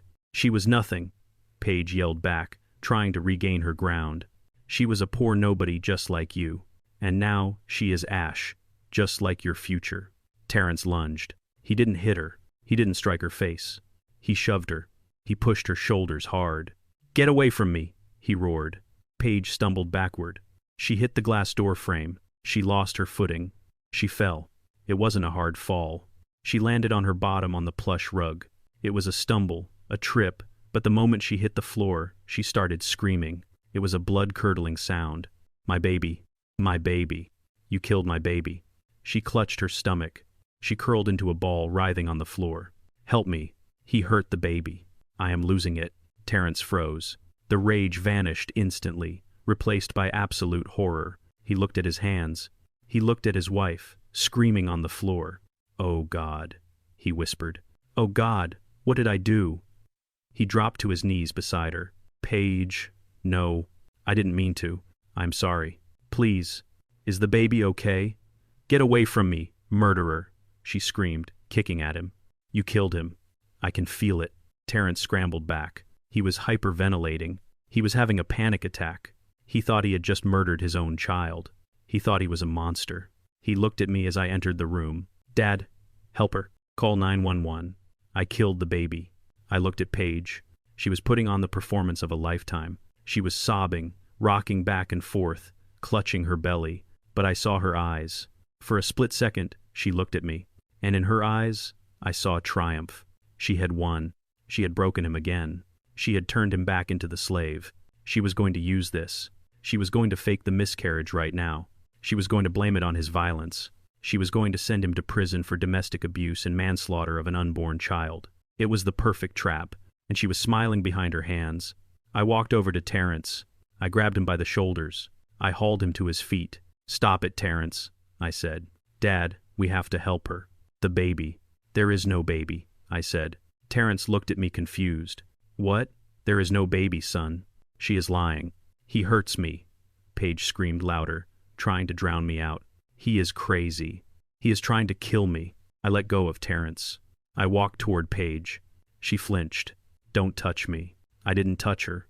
I reached for the cane I had started carrying recently, more for style than necessity.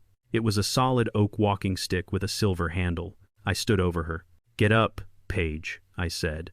"The show is over." She looked up at me, hatred burning in her eyes. "You go to hell, old man. You and your murderer's son." She groaned again, a theatrical sound of agony. My stomach, the pain. I looked at her stomach. The silk dress was bunched up around her waist. I lifted the cane. "Dad, what are you doing?" Terrence shouted. I swung the cane, not hard, not to hurt, but with precision.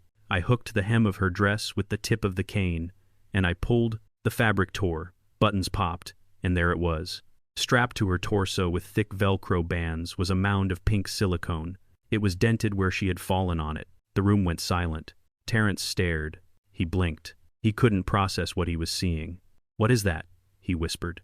Paige scrambled backward, trying to cover it, trying to pull her dress down. "Don't look at me," she screamed. I used the cane again. I prodded the silicone belly. It dimpled. It didn't feel like flesh. It felt like rubber. "It is a pillow, son," I said. "A $3,000 theatrical prosthetic. But it is just a pillow." Terrence walked forward slowly. He looked like a man walking through a dream or a nightmare. He reached out. His hand was trembling. Paige tried to slap his hand away, but he caught her wrist. He held it tight. He touched the belly. He pushed his finger into the silicone. It wasn't warm. It didn't move. There was no heartbeat. He looked at Paige. His eyes were empty. "You lied," he said. It was a whisper. Paige stopped crying. She stopped screaming. She saw that the game was up. She saw that there was no way out. So, she did the only thing she knew how to do. She attacked. Yeah, I lied. She spat. So, what? You think I would let you breed with me? You think I would ruin my body for a janitor? I needed the insurance, Terrence. I needed the leverage. And you were so desperate to be a daddy. You believed anything. She laughed.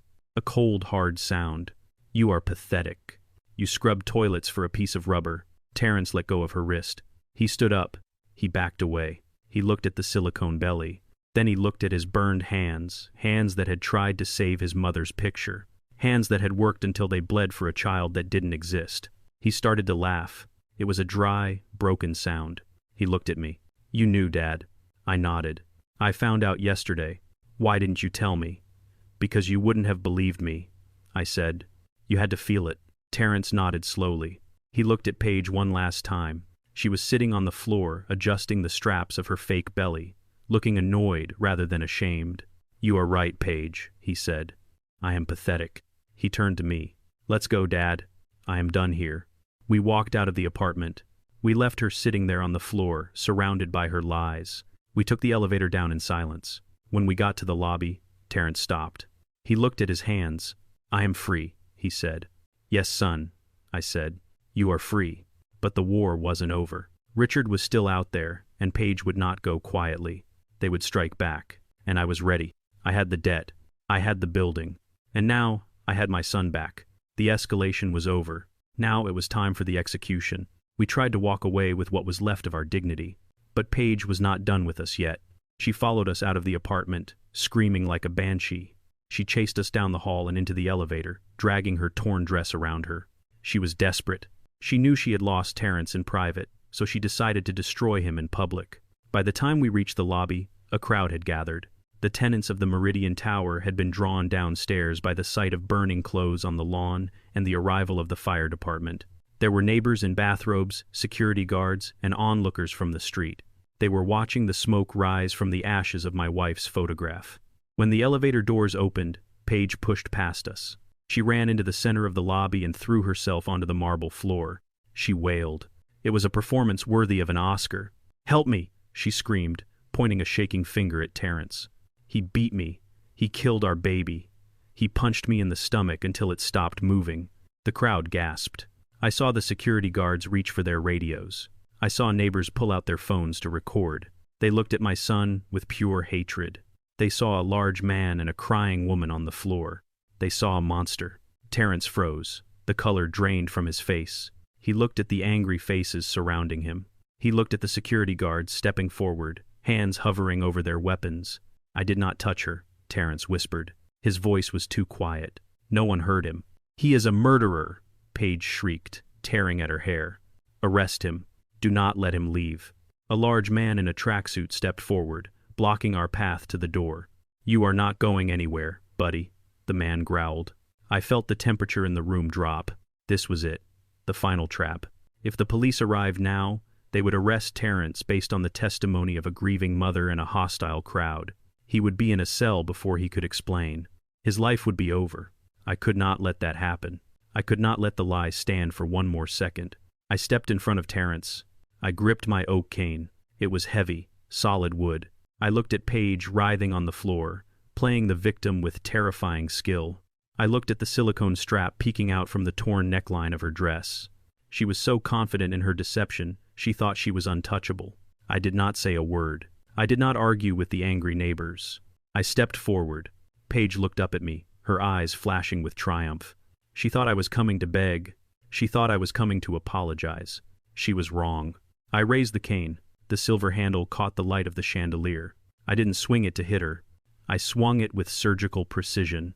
The tip of the cane hooked the jagged tear in her silk dress, the one I had started upstairs. I twisted my wrist and pulled. I pulled with all the strength of a man who had hauled steel trash cans for 40 years. The expensive fabric ripped with a sound like a gunshot. The buttons flew across the lobby floor. The dress fell open, completely exposing the torso underneath, and then gravity took over. The silicone belly, which had been loosened during the struggle upstairs, lost its final anchor. The heavy Velcro straps gave way. The The prosthetic mound of pink rubber slid down her body. It didn't look like skin. It looked like a slab of raw meat manufactured in a factory. It tumbled out from under the ruined dress. It hit the polished marble floor with a wet, hollow slap that echoed off the high ceiling. It bounced once and rolled, coming to a stop at the feet of the man in the tracksuit. The silence that descended on the lobby was absolute. It was a vacuum. Everyone stared. The security guards froze. The neighbors lowered their phones. The man in the tracksuit looked down at the object by his sneakers. It was a pillow. A high-end, medical-grade silicone pillow painted to look like a pregnant stomach. It lay there dead and absurd under the harsh lobby lights. Paige stopped screaming mid-breath. She looked down at her flat stomach, exposed to the world. She looked at the rubber lie lying on the floor. For the first time in her life, she had no words. There was no spin. There was no manipulation. The evidence was right there, physical and undeniable. One of the neighbors, a young woman with a stroller, walked closer. She looked at the prosthetic. She looked at Paige. "It is fake," she whispered. Her voice carried in the silence. "There is no baby." The realization rippled through the crowd like a shockwave. I watched the faces change. The anger that had been directed at my son evaporated, replaced by confusion, then disgust. They realized they had been played. They realized they had been weaponized by a liar. "Oh my God," someone muttered. "She faked it. She faked the whole thing." Paige scrambled to cover herself, crossing her arms over her chest. She looked around, wild-eyed, searching for an ally, searching for someone who would still believe her. But there was no one. The illusion was shattered. She wasn't a victim anymore. She was a psychopath. The man in the tracksuit stepped back from her as if she were contagious. "You sick lady," he spat. "You nearly got this guy killed." I looked at the silicone belly one last time. I poked it with my cane. It wobbled. "Pick up your trash, Paige," I said. My voice was cold steel. "We do not litter in my building." Then I turned to my son. Terrence was staring at the floor. He was staring at the fake belly. He had seen it upstairs, but seeing it here in the open under the eyes of strangers broke something final inside him. The public nature of the lie made it real in a way the private revelation had not. He saw the horror in the neighbor's eyes, and he realized that for months he had been the punchline to a joke he didn't know was being told. He let out a sound that I will never forget. It wasn't a word. It was a guttural roar of pure agony. It was the sound of a man whose soul was being ripped out through his throat. "No," he screamed. He fell to his knees. He didn't care about the suit. He didn't care about the crowd. He grabbed his head in his hands and screamed until his voice cracked. He screamed for the nights he had spent talking to a stomach that wasn't there. He screamed for the crib he had built with his own hands. He screamed for the name he had picked out. He screamed for the slave he had become. I knelt beside him. I wrapped my arms around his heaving shoulders. I held him tight just like I had held him when he was a boy and scraped his knee. But I couldn't kiss this boo-boo away. This wound was deep. "It is okay, son," I whispered. "Let it out. It is over. I was a slave," Terrence sobbed. He clutched my jacket. "I scrubbed their floors. Dad, I thanked them for it. I thanked them for letting me be a slave because I thought I was a father. I thought I was protecting my family. You were protecting a lie," I said. "But you are awake now." He looked up at me. His face was a mask of tragedy. Tears and snot ran down his face. He looked at Paige, who was now weeping silently, huddled on the floor, trying to hide her nakedness. "Why?" he yelled at her. "Why did you do it?" Paige didn't answer. She just glared at the floor, her hate radiating off her like heat waves. "Come on, Terrence," I said. I stood up and pulled him with me. He was heavy, dead weight, but I hauled him up. "We are leaving. This place is poison." I guided him toward the doors. The crowd parted for us. They didn't speak. They lowered their heads in shame. They knew they had almost participated in a lynching. The security guards opened the doors for us, their eyes fixed on the ground. We walked out into the cool night air. The fire on the lawn had burned out, leaving a black scorch mark on the grass. The smell of smoke hung in the air, mixing with the city exhaust. My driver was waiting. He opened the back door of the SUV. I pushed Terrence inside. He slumped against the leather seat, his eyes vacant. I climbed in beside him. "Drive," I said. As the car pulled away, I looked back at the Meridian Tower. I saw the lights of the lobby. I saw the small figure of Paige alone on the floor, surrounded by strangers who looked at her with revulsion. She had wanted a stage. She had wanted an audience. She got one. I turned to my son. He was looking at his hands again. "I am sorry, Dad," he whispered. "Do not apologize," I said. "You survived. That is all that matters." "Now," I said, reaching for my phone, "we finish this." I dialed Sarah. "It is done," I said. "The fraud is public. The police will be there in 10 minutes to take statements from the witnesses. Paige Harrington is finished." "Good," Sarah said. "And Richard?" "Richard is next," I said. I looked at Terrence. He was broken, but he was free. Now I had to make sure the people who broke him could never hurt anyone else again. "Take us to the office," I told the driver. "I have a company to dismantle." The sun had barely risen over my modest brick house in the suburbs when the wolves came knocking. I was in the kitchen frying bacon and eggs for my son. Terrence was sitting at the small wooden table, staring into a cup of black coffee. He had not slept. His eyes were red-rimmed and haunted by the image of the silicone belly lying on the lobby floor. He looked like a man who had survived a plane crash only to find himself stranded on a desert island. Then the doorbell rang. It wasn't a friendly ring. It was sharp and insistent. I wiped my hands on a dish towel and walked to the door. I saw a man in a cheap windbreaker standing on my porch. He held a thick manila envelope. "Elijah Freeman?" the man asked. "That is me," I said. "And is Terrence Freeman present?" I did not answer. I stepped out onto the porch and pulled the door shut behind me. "What is this about?" I asked. The man didn't blink. He thrust the envelope into my chest. "You have been served," he said. "Both of you. Have a nice day." He turned and walked away, getting into a rusted sedan. I looked down at the envelope. It was heavy. It felt like a brick. I opened it right there on the porch. I scanned the first page. It was a civil summons. The plaintiff was Richard Harrington. The defendant was Terrence Freeman. The charges were assault, battery, and intentional infliction of emotional distress. Richard was claiming that Terrence's physical attack on Paige had caused her severe psychological trauma, resulting in a stress-induced medical episode. He was claiming that my son was violent and unstable. He was claiming that I, Elijah Freeman, was an accessory to the assault. But it was the number at the bottom of the page that made me stop. Damages sought, $5 million. I walked back into the kitchen and tossed the packet on the table next to the eggs. "What is that?" Terrence asked. He flinched as the heavy paper hit the wood. "It is a love letter from your father-in-law," I said. "He is suing you." Terrence picked up the papers. His hand shook so hard, the pages rattled. He read the charges. His face went from pale to gray. $5 million, he whispered. "Dad, he wants $5 million. I don't have $5. Why would he do this? He knows I am broke." "He knows you are broke," I said, pouring myself a cup of coffee. "But he thinks I am not." Terrence looked up, confused. "What do you mean?" "Last night I threw $10,000 in cash at his feet," I said. Richard saw that. He saw the gold card I showed the police. He saw the confidence. "He smells money. Terrence, he is a predator. He thinks I am a drug dealer or a lottery winner hiding a stash. He doesn't care about the assault. He knows the pregnancy was fake.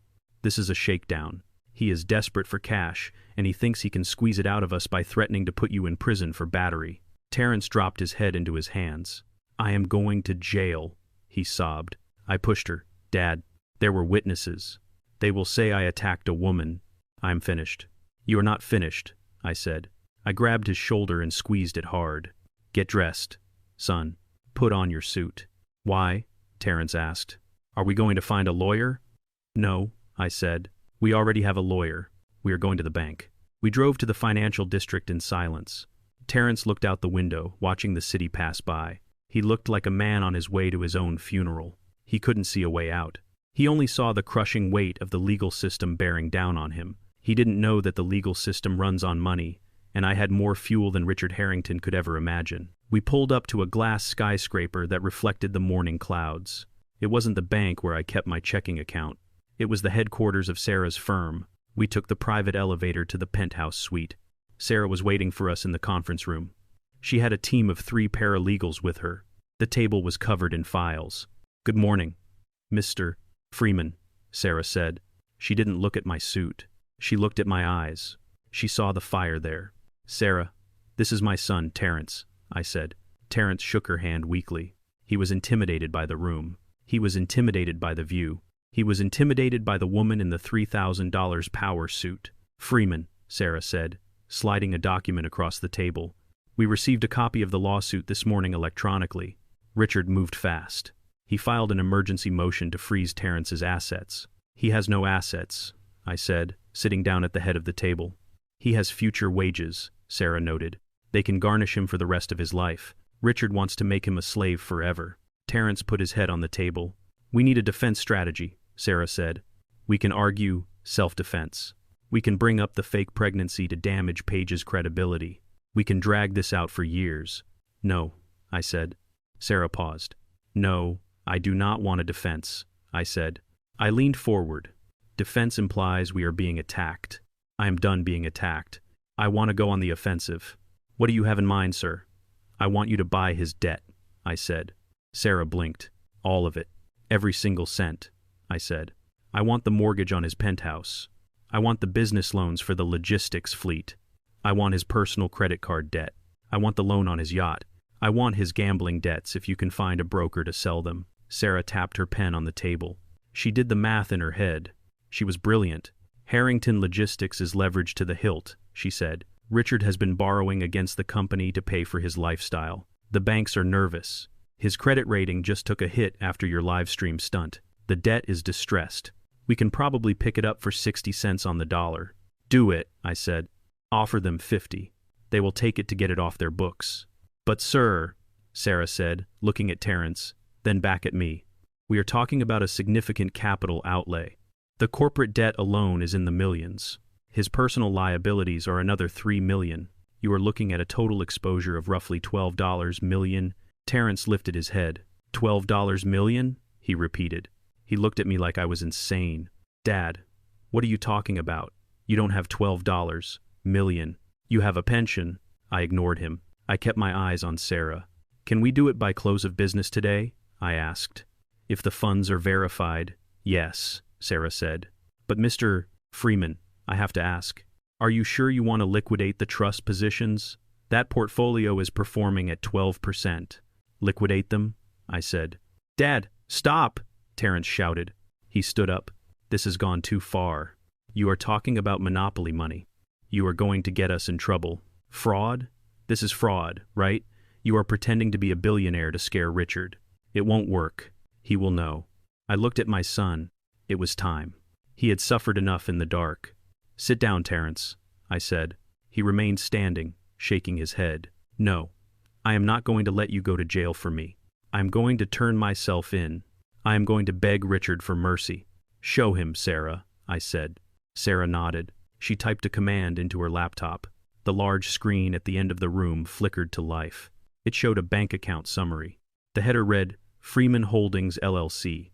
Terrence looked at the screen. He squinted. That says $120 million, he whispered. He rubbed his eyes.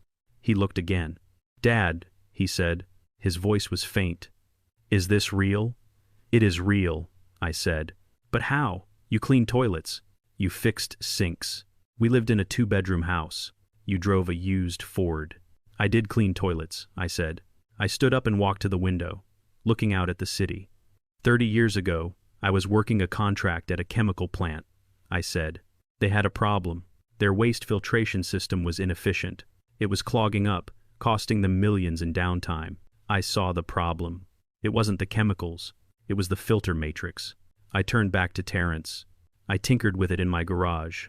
Son, at night, while you were sleeping, I built a new kind of filter using a nanocarbon mesh. It didn't just strain the waste. It neutralized it at the molecular level. I patented it," I said. Sarah brought up another slide. It showed a technical schematic. United States Patent Office. Freeman Nanofiltration System. "I sold the license to the military," I said. "Every nuclear submarine in the Navy uses my filters to process their waste. Every field hospital in the Army uses my system to purify their water.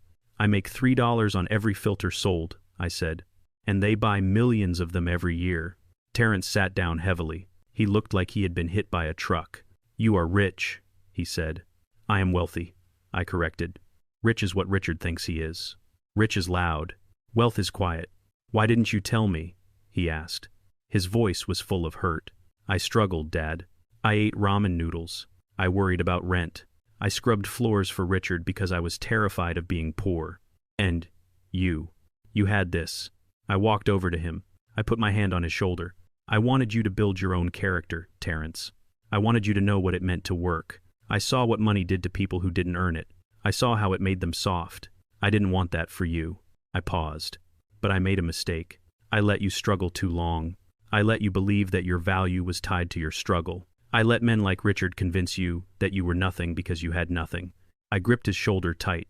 I am sorry, son. I was trying to protect you from the curse of easy money, but I exposed you to the curse of poverty. Terrence looked up at me. He had tears in his eyes again. But these were different. They weren't tears of shame. They were tears of relief and awe. You invented the filter, he said. The Navy uses it. I nodded. You are a genius, Dad. I am a janitor who pays attention, I said. I turned back to Sarah. Buy the debt, I said. I want to own Richard Harrington by sunset. I want to be the one he writes his check to at the end of the month. And when he misses a payment, I want to be the one who takes his keys. Sarah smiled. She tapped her keyboard. Initiating purchase orders now, Mr. Freeman. The banks are going to be very happy to hear from us. I looked at Terrence. Richard wants to sue us for $5 million, I said. By tomorrow morning, he will owe us 20. Let's go get some lunch, son. I know a place that serves a $50 steak, and this time, I am paying with my own card. Terrence stood up. He buttoned his jacket. He stood a little taller.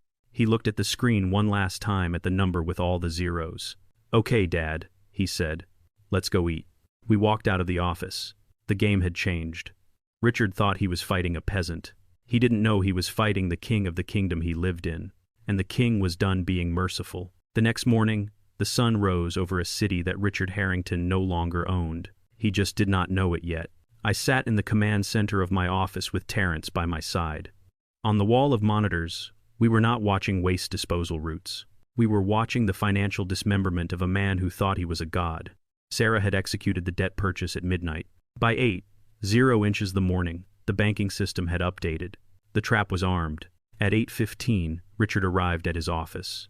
We knew this because I had access to his building's security feed. He walked in looking tired, but still arrogant. He barked at his assistant. He slammed his door. He thought the worst was over. He thought the viral video was a PR nightmare he could spin. He did not know that the ground beneath his feet had already liquefied. At 8:30, his phone rang. It was the bank, not his usual friendly account manager who took him golfing. It was the risk management department. We listened in via the speakerphone in Sarah's office. She had legal authorization as the holder of his debt to monitor communications regarding the assets. Harrington, the voice on the line said, "This is First National. We have flagged unusual activity on your accounts." "What activity?" Richard snapped. "I am busy. Fix it." "Sir, we have received notice that your primary lender has called in your demand notes. All of them. The mortgage on the Meridian penthouse, the commercial loans for the logistics fleet, the personal line of credit. The total outstanding balance is $12 million. Richard laughed. It was a nervous sound. "You are crazy. Those notes aren't due for years. I have a payment schedule. The notes contain an acceleration clause regarding reputational risk and solvency," the banker said. "Given the events of last night and the pending investigation by the mayor's office, the note holder has exercised their right to demand immediate repayment." "Who is the note holder?" Richard screamed. "I deal with the bank. The debt was sold last night, sir. The new holder is demanding payment within 24 hours. If the funds are not wired by close of business today, we are initiating foreclosure proceedings on the building and seizing all personal assets to cover the liability." Richard stood up. We could see him on the security camera pacing like a caged tiger. 24 hours. "I don't have $12 million liquid. You froze my accounts. How am I supposed to pay payroll?" "Your accounts are frozen pending the resolution of this debt," the banker said. "Good luck, Mr. Harrington." The line went dead. Richard slammed the phone down. He threw a vase against the wall. He was hyperventilating. He was watching his life dissolve in real time. He couldn't make payroll. If he missed payroll, his employees would walk. The union would strike. The company would collapse in a day. He needed a miracle. He started making calls. He called his investors. He called Mrs. Vanderhoven. No one answered. They had seen the video. They had seen the red X's. He was toxic. He was radioactive. At 9, he sat in his chair, his head in his hands. He was weeping. It wasn't a cry of sorrow. It was the cry of a man who loved money more than he loved his own soul and was watching his God die. I looked at Terrence. "It is time," I said. Sarah stood up. She smoothed her skirt. She picked up her briefcase. "Remember the terms," she said. 51%, I said. "He stays as CEO. We need him to feel like he won. We need him to sign the death warrant thinking it is a treaty." Sarah nodded. "I will call you when the ink is wet." She left the office. I watched on the monitor as she entered the Harrington building. She didn't go to the service entrance. She walked through the front doors. The receptionist tried to stop her, but Sarah flashed a card and kept walking. She took the elevator to the executive floor. She walked into Richard's office without knocking. Richard looked up. His eyes were bloodshot. "Who are you?" "My name is Sarah Jenkins," she said. "I represent a private equity firm that specializes in distressed assets. We heard you are having a liquidity crisis." Richard straightened his tie. He tried to compose himself. He tried to put the mask back on. "We are having a temporary cash flow hiccup." He lied. "Nothing serious." "Harrington," Sarah said, sitting down uninvited. "Your accounts are frozen. Your debt has been called. You have 6 hours before the sheriff arrives to padlock these doors. That is not a hiccup. That is a heart attack." Richard slumped. "Who sent you?" "My clients prefer to remain anonymous," Sarah said. "They see value in your logistics network. They are willing to bail you out." "How much?" Richard asked. The greed flared in his eyes.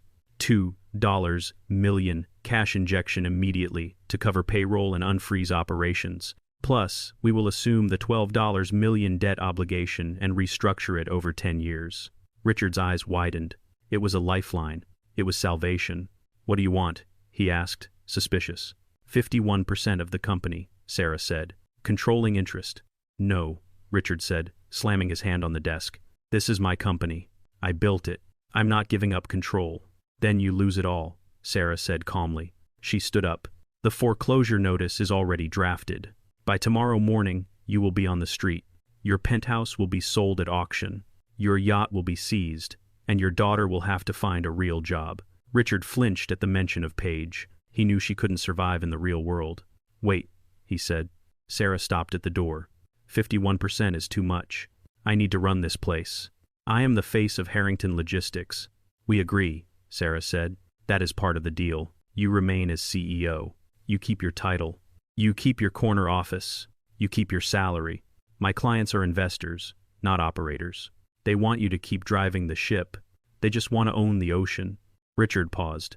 He was calculating. He thought he could outsmart them. He thought he could take the money, stay in power, and eventually buy them out. He thought he was the smartest man in the room. "I stay as CEO," he asked. "In writing?" "In writing," Sarah said. She pulled a contract from her briefcase. Richard grabbed it. He flipped through the pages. He saw the $2 million figure. He saw the clause guaranteeing his position as chief executive officer. He saw the salary retention. He smiled. It was the smile of a man who thought he had cheated the hangman. "Where do I sign?" he asked. Sarah handed him a gold pen. It wasn't the cheap one I had bought for Terrence. It was a pen fit for a king, signing away his kingdom. Richard signed his name with a flourish. He didn't read page 14. He didn't read the subsection regarding the board of directors. He didn't read the line that said, "The majority shareholder retains the exclusive right to appoint the chairman of the board."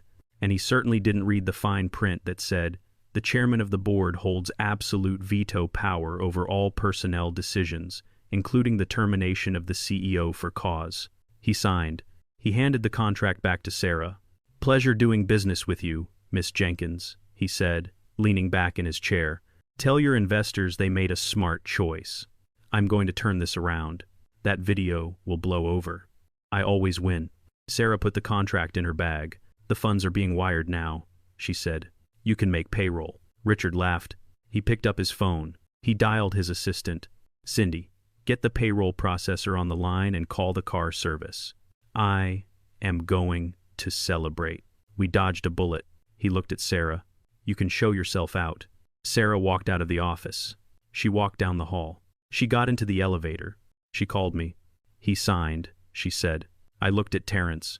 I looked at the monitor showing Richard laughing on the phone. "He thinks he won," I said. He has no idea. Sarah said, "The board meeting is scheduled for 4 p." I stood up. I adjusted my tie. "Terrence, get your coat," I said. "Where are we going, Dad?" "We are going to a board meeting," I said. "But we aren't on the board." "We are the board, son," I said. "I own 51% of Harrington Logistics. I am the majority shareholder, and I am appointing myself chairman." Terrence looked at me. His jaw dropped. "You own the company," he whispered. "I own the company," I said, "and I think it is time for a performance review." We walked out of the office. The sun was setting over the city. It was casting long shadows. But for us, it was the dawn of a new day.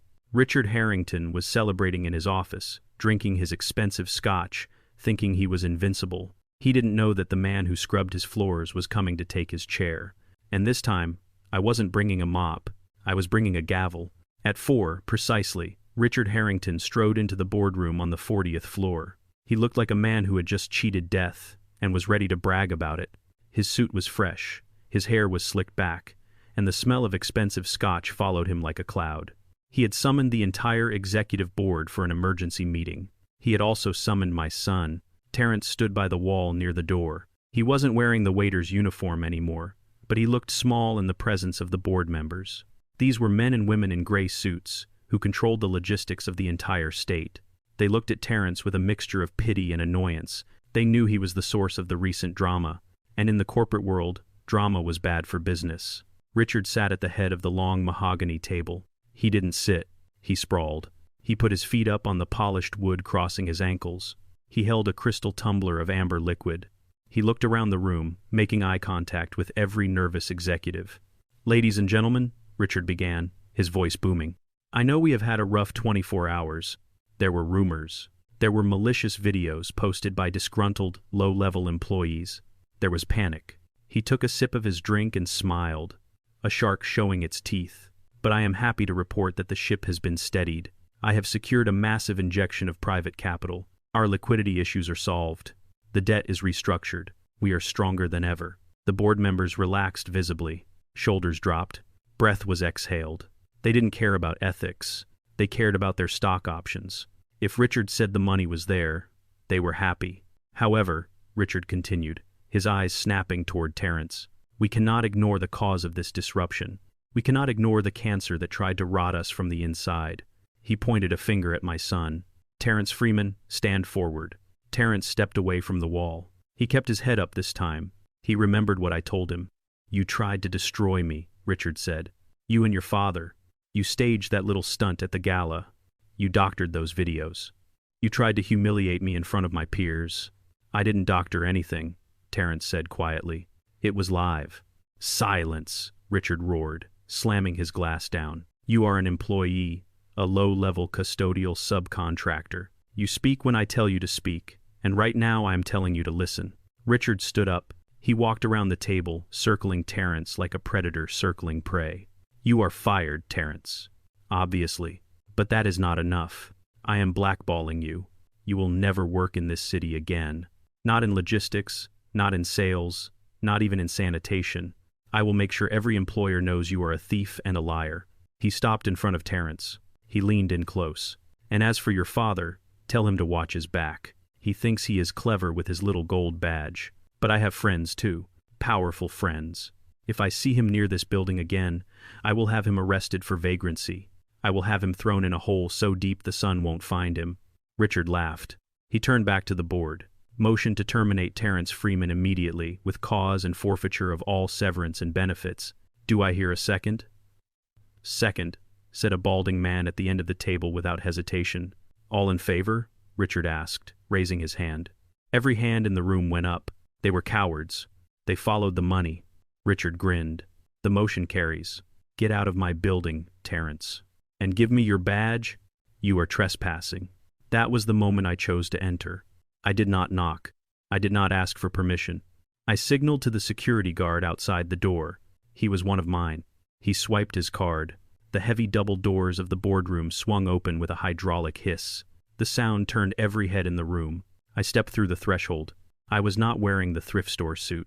I was not wearing the maintenance uniform. I was wearing a three-piece navy blue Tom Ford suit that had been tailored to my measurements by a master in Milan. The fabric absorbed the light. My shirt was crisp white Egyptian cotton.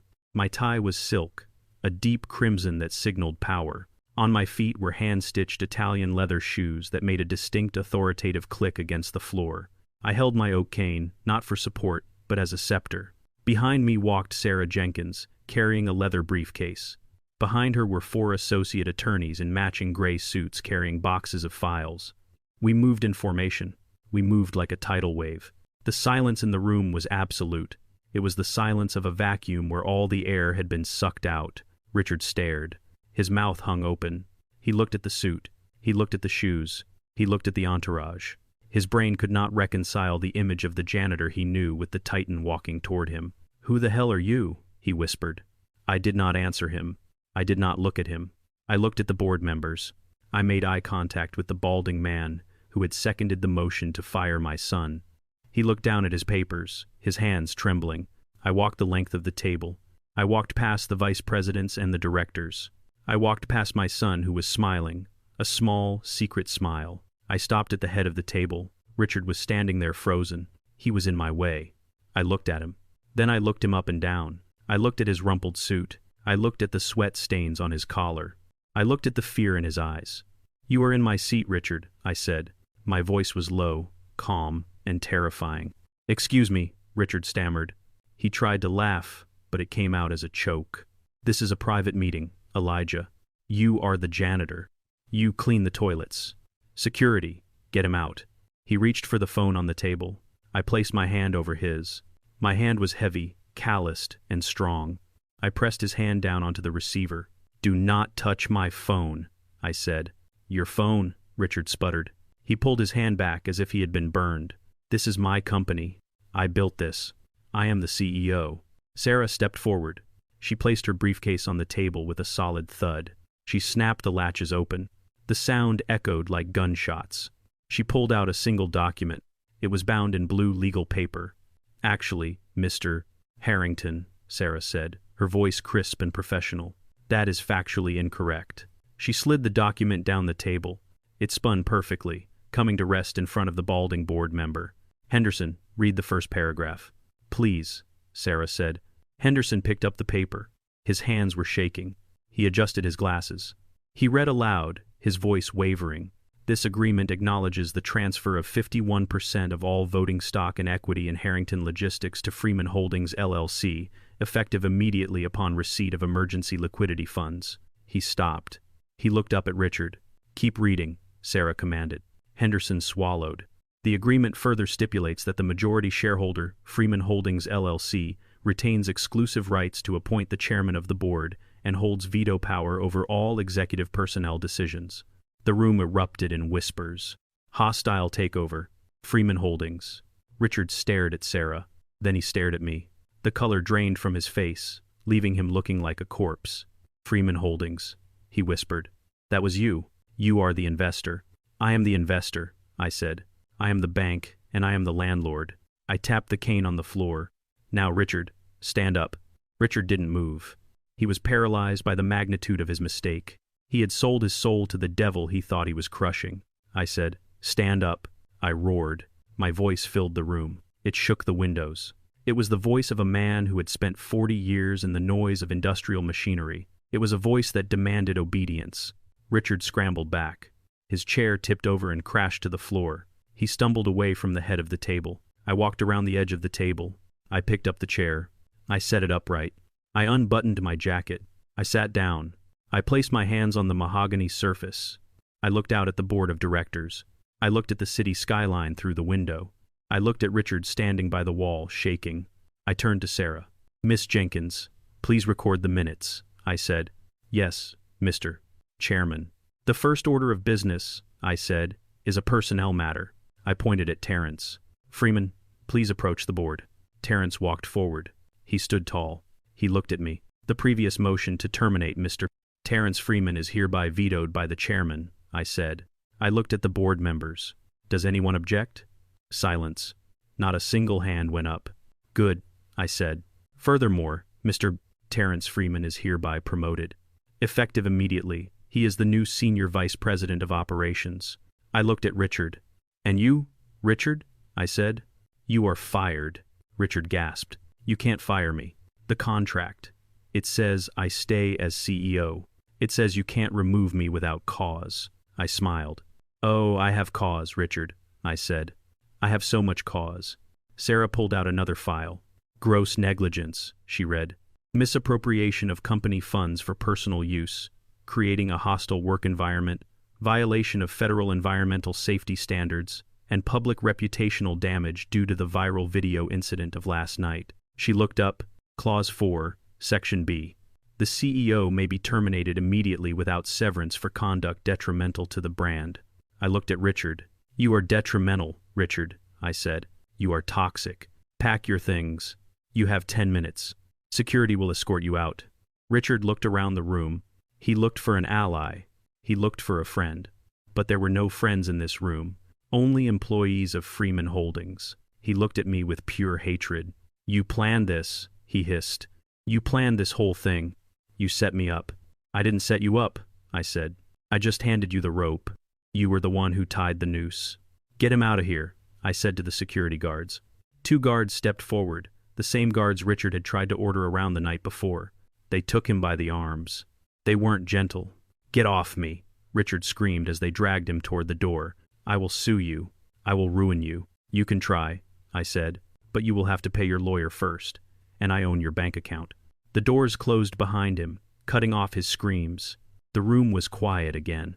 I looked at the board members. "Now," I said, "let's talk about the cleaning schedule. This company has a lot of trash we need to take out." I looked at Terrence. He was smiling. It was a real smile, a free smile. "Welcome to the board, son," I said. He nodded. "Thanks, Dad." Or should I say, "Mr. Chairman?" "Dad is fine," I said. I leaned back in the chair. It was comfortable. It fit me perfectly. I had spent my life cleaning up other people's messes. Now I was finally in charge of the mess, and I was going to scrub it until it sparkled. Richard was not going quietly. Even as the security guards dragged him into the hallway, he was reaching for his phone. He was screaming threats and dialing numbers with frantic fingers. He was calling his private contractors. He was calling the corrupt police contacts he still thought he owned. He was trying to summon an army to retake his castle. But he did not understand that I had already mined the castle from beneath. I stood in the doorway of the boardroom and watched him struggle. I picked up my satellite phone. I did not call the police. I called the Freeman Sanitation Operations Center. "Shut it down," I said. "Sir?" the operator asked. "The Harrington building. Initiate full containment protocol. Cut the main water line, lock the electronic restroom access doors on every floor, and reverse the HVAC pressure in the waste ventilation shafts." "Are you sure, Mr. Freeman? That will make the building uninhabitable in less than 10 minutes. "Do it," I said. "Flush them out." I hung up. Deep within the bowels of the skyscraper, heavy machinery groaned. It was a sound I knew well. It was the sound of industrial valves closing and pressure pumps reversing. The lights flickered as the building's systems rerouted power. Then came the sound of rushing air. It started in the basement, but it rose quickly. A low rumble that vibrated through the floorboards. Richard stopped struggling. He looked around, confused. "What did you do?" he shouted. "I just pulled the plug, Richard," I said. Then the smell hit. It wasn't just a bad odor. It was the concentrated essence of 40 stories of waste that had been backed up and pressurized. It blasted out of the vents. It seeped from the drains. It was a physical wall of stench that smelled like rot and sewage and decay. It smelled like Richard's soul. Doors opened all down the hallway. Executives and secretaries stumbled out, coughing and gagging, covering their noses with handkerchiefs. "Oh my God," one woman screamed. "It smells like death." The water coolers bubbled and went dry. The toilets in the executive washroom locked automatically, displaying red maintenance lights. The building was rejecting its occupants. "You cannot do this," Richard screamed, his eyes watering from the fumes. "This is illegal. This is bioterrorism." "It is maintenance," I said, walking toward him. I detected a severe blockage in the system. "I have to clear the pipes. And the biggest clog in this building is you." The lobby downstairs was chaos. The elevators were packed with people fleeing the stench. When we stepped out of the elevator, the air was thick and heavy. The receptionist who had sneered at me that morning was gone, having fled her post. Richard broke free from the guards. He stood in the center of the lobby, gasping for fresh air. He looked at his empire, which was now emptying out in a stampede of disgusted employees. "You destroyed it," he whispered. "You destroyed my legacy." I walked up to him. Sarah was right beside me. She handed me a document. "I didn't destroy it, Richard," I said. "I just revealed what it really was. A pile of waste wrapped in glass." I held up the paper. "Notice of termination for cause." I read aloud. "Effective immediately. Richard Harrington is relieved of all duties as CEO of Harrington Logistics. Reason for termination includes gross mismanagement, embezzlement of corporate funds, and creating a catastrophic environmental hazard." "You are firing me?" Richard asked. His voice was small. He looked like a child who had lost his mother. "I am firing you," I said, "and I am evicting you." Sarah stepped forward. She signaled to two men in jumpsuits, waiting by the door. They weren't janitors. They were repossession agents. "Harrington," Sarah said, "we have also exercised the default clauses on your personal debts. Since you have no income and no liquid assets, we are seizing collateral to cover the $12 million note." The men stepped forward. One of them held out his hand. "Keys, sir," the agent said. "What keys?" Richard asked, trembling. "The car," the agent said. "The Bentley parked out front and the keys to the penthouse. You have 1 hour to vacate the premises before we change the locks." "My house," Richard choked out. "You are taking my house." "It is not your house," I said. "It is my asset, and I don't like tenants who don't pay." Richard looked at the keys in his hand. He looked at the Bentley visible through the glass doors. It was his pride. It was his symbol. He dropped the keys into the agent's hand.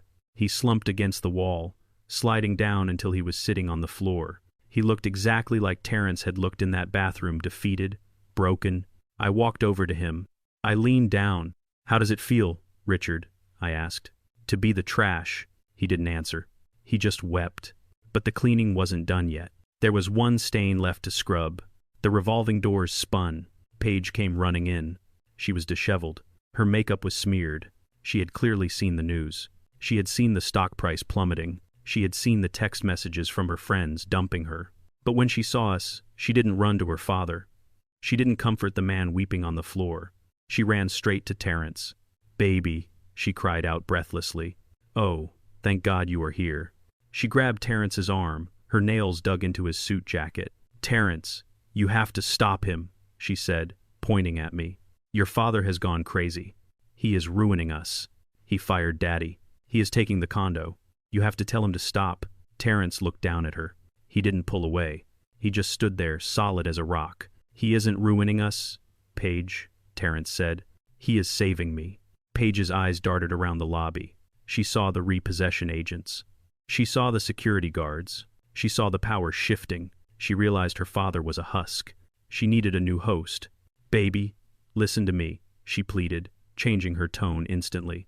Her voice became soft, wet with fake tears. "I know I made mistakes. I know I lied about the pregnancy, but I did it for us. I was scared. I didn't want to lose you. I love you, Terrence. We can start over, just you and me." She reached for his face. "We can go away," she whispered. "Your father has money now, right? He can set us up. We can go to Europe. We can have a real baby. I promise. I will make it up to you."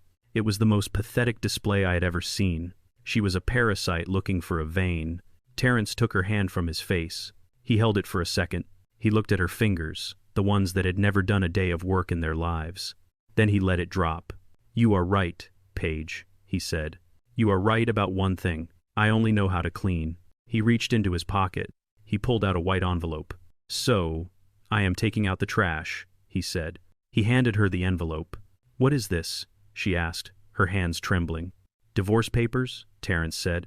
"And a restraining order." Paige stared at the envelope. "No," she whispered. "You can't. We are married." "Not anymore," Terrence said. "And inside there is something else."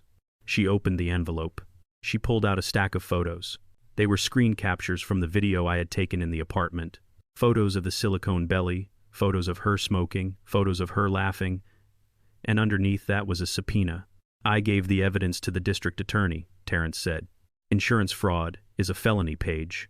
Soliciting donations for a fake medical condition is a felony. You raised $10,000 online for a high-risk pregnancy that didn't exist. That is wire fraud." Paige looked up. Her face was white. You called the police, she gasped. On your wife. You are not my wife, Terrence said. You are a con artist. Sirens wailed in the distance, getting closer. Blue lights flashed against the glass of the lobby doors. Run, Paige, I said, stepping forward. Maybe you can make it to the border. She looked at me. She looked at Richard, sobbing on the floor.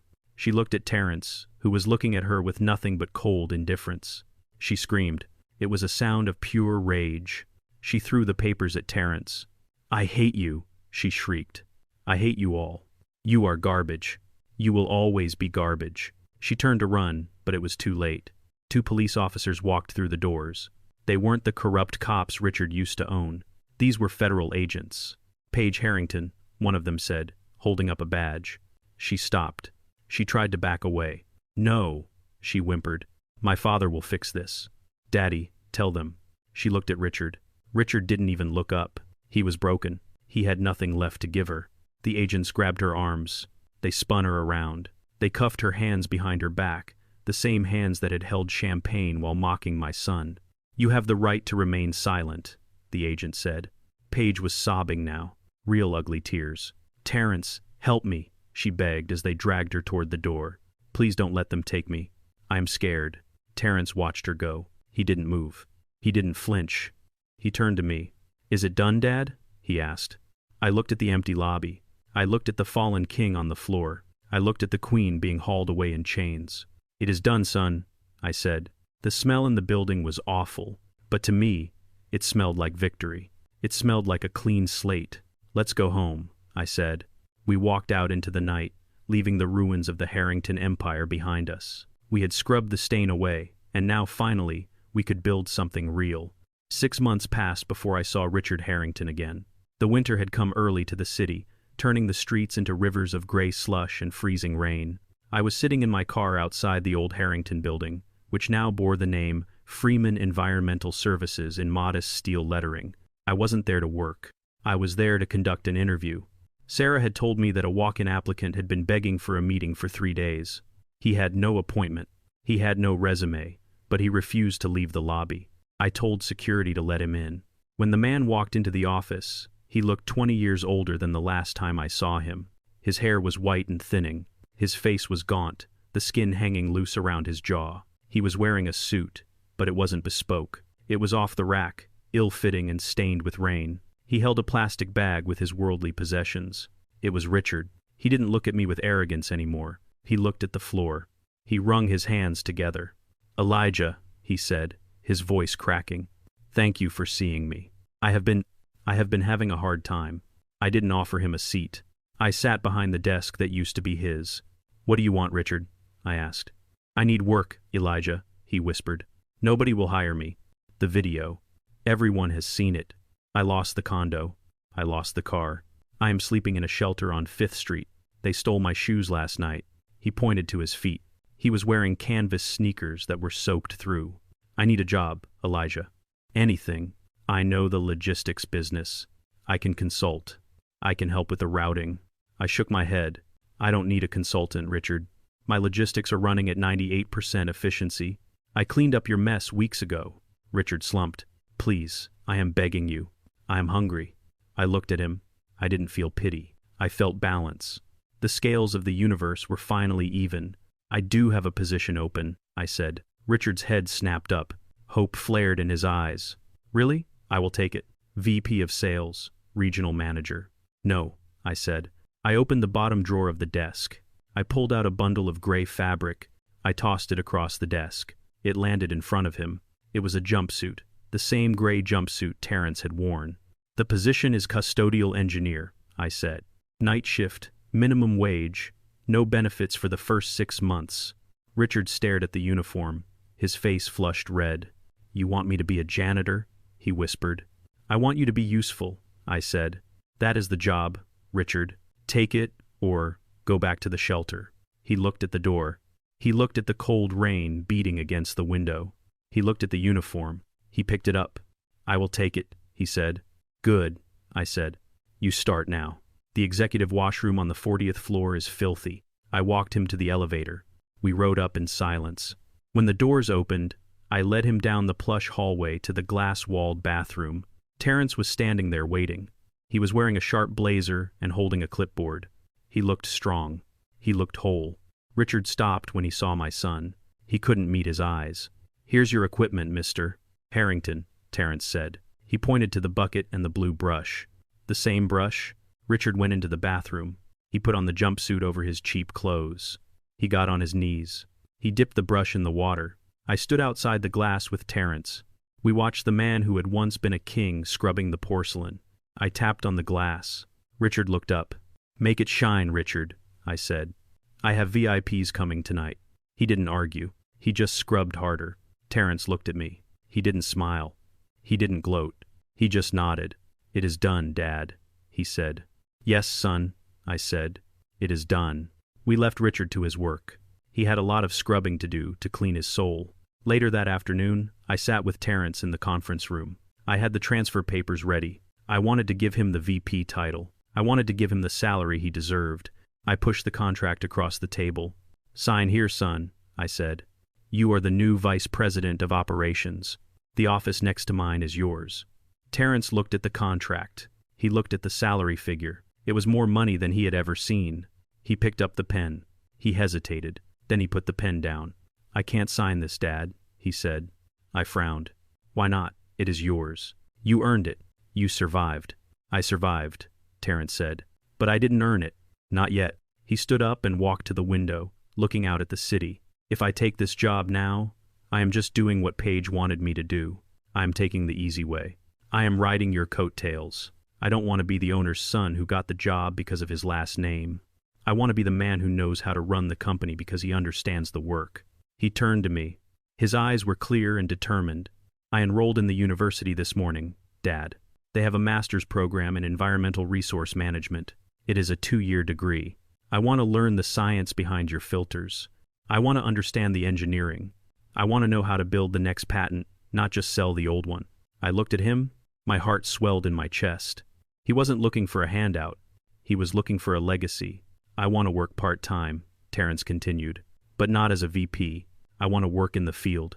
I want to go out with the crews. I want to learn the routes. I want to know what it feels like to haul the cans at 4 inches the morning. When I sit in that chair one day, I want to know that I belong there." I stood up.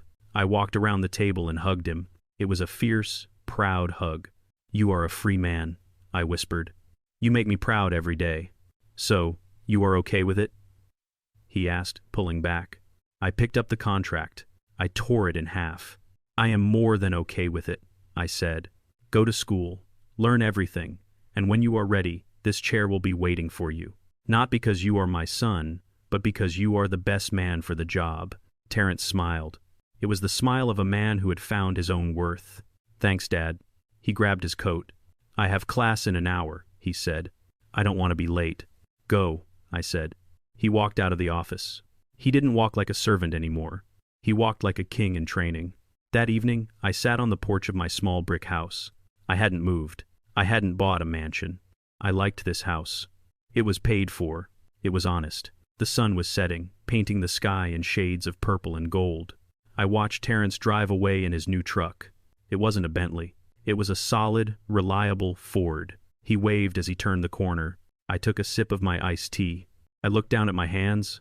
They were old hands, knotted with arthritis, scarred from years of manual labor. These hands had cleaned toilets. They had unclogged sewers. They had swept floors. People look at hands like mine, and they see failure. They see dirt. They see someone who didn't try hard enough in school. They see someone they can ignore, someone they can step over, someone they can mistreat. Richard saw a janitor and thought he saw a slave. He didn't know that the janitor is the most important person in the building. Without us, the garbage piles up. Without us, the pipes burst. Without us, the disease spreads. We are the immune system of civilization. We do the work that the men in suits are too afraid to touch. I thought about the red X's I had drawn on the walls of the ballroom. I thought about the mold and the rot hiding behind the gold paint. That is the world we live in. Shiny on the outside, rotten in the middle. There are a lot of Richards out there. Men who think a tie makes them better than a jumpsuit. Men who think money is a license to cruelty. They walk around with their heads high, ignoring the people who clean the path in front of them. But they forget one thing. The man who holds the broom sees everything. We see what you throw away. We see what you try to hide. We see who you really are when you think no one is watching. And sometimes, the man holding the broom also holds the deed. I am Elijah Freeman. I am a janitor and I am the CEO. Never underestimate the person cleaning your bathroom. They might just be the one who decides when to flush. I leaned back in my chair and watched the stars come out. The air was clean. The street was quiet. It was a good night to be a janitor. This story teaches us that true power is not defined by the clothes we wear or the titles on our doors, but by the integrity we hold in our hearts. Richard believed his wealth made him superior, but his arrogance became the architect of his own destruction. He underestimated the value of honest labor and the strength of a father's love. My son learned the hardest way possible that dignity cannot be bought. It must be defended. Never look down on anyone because the hand that holds the broom today might be the hand that signs your paycheck tomorrow. True worth is always found on the inside.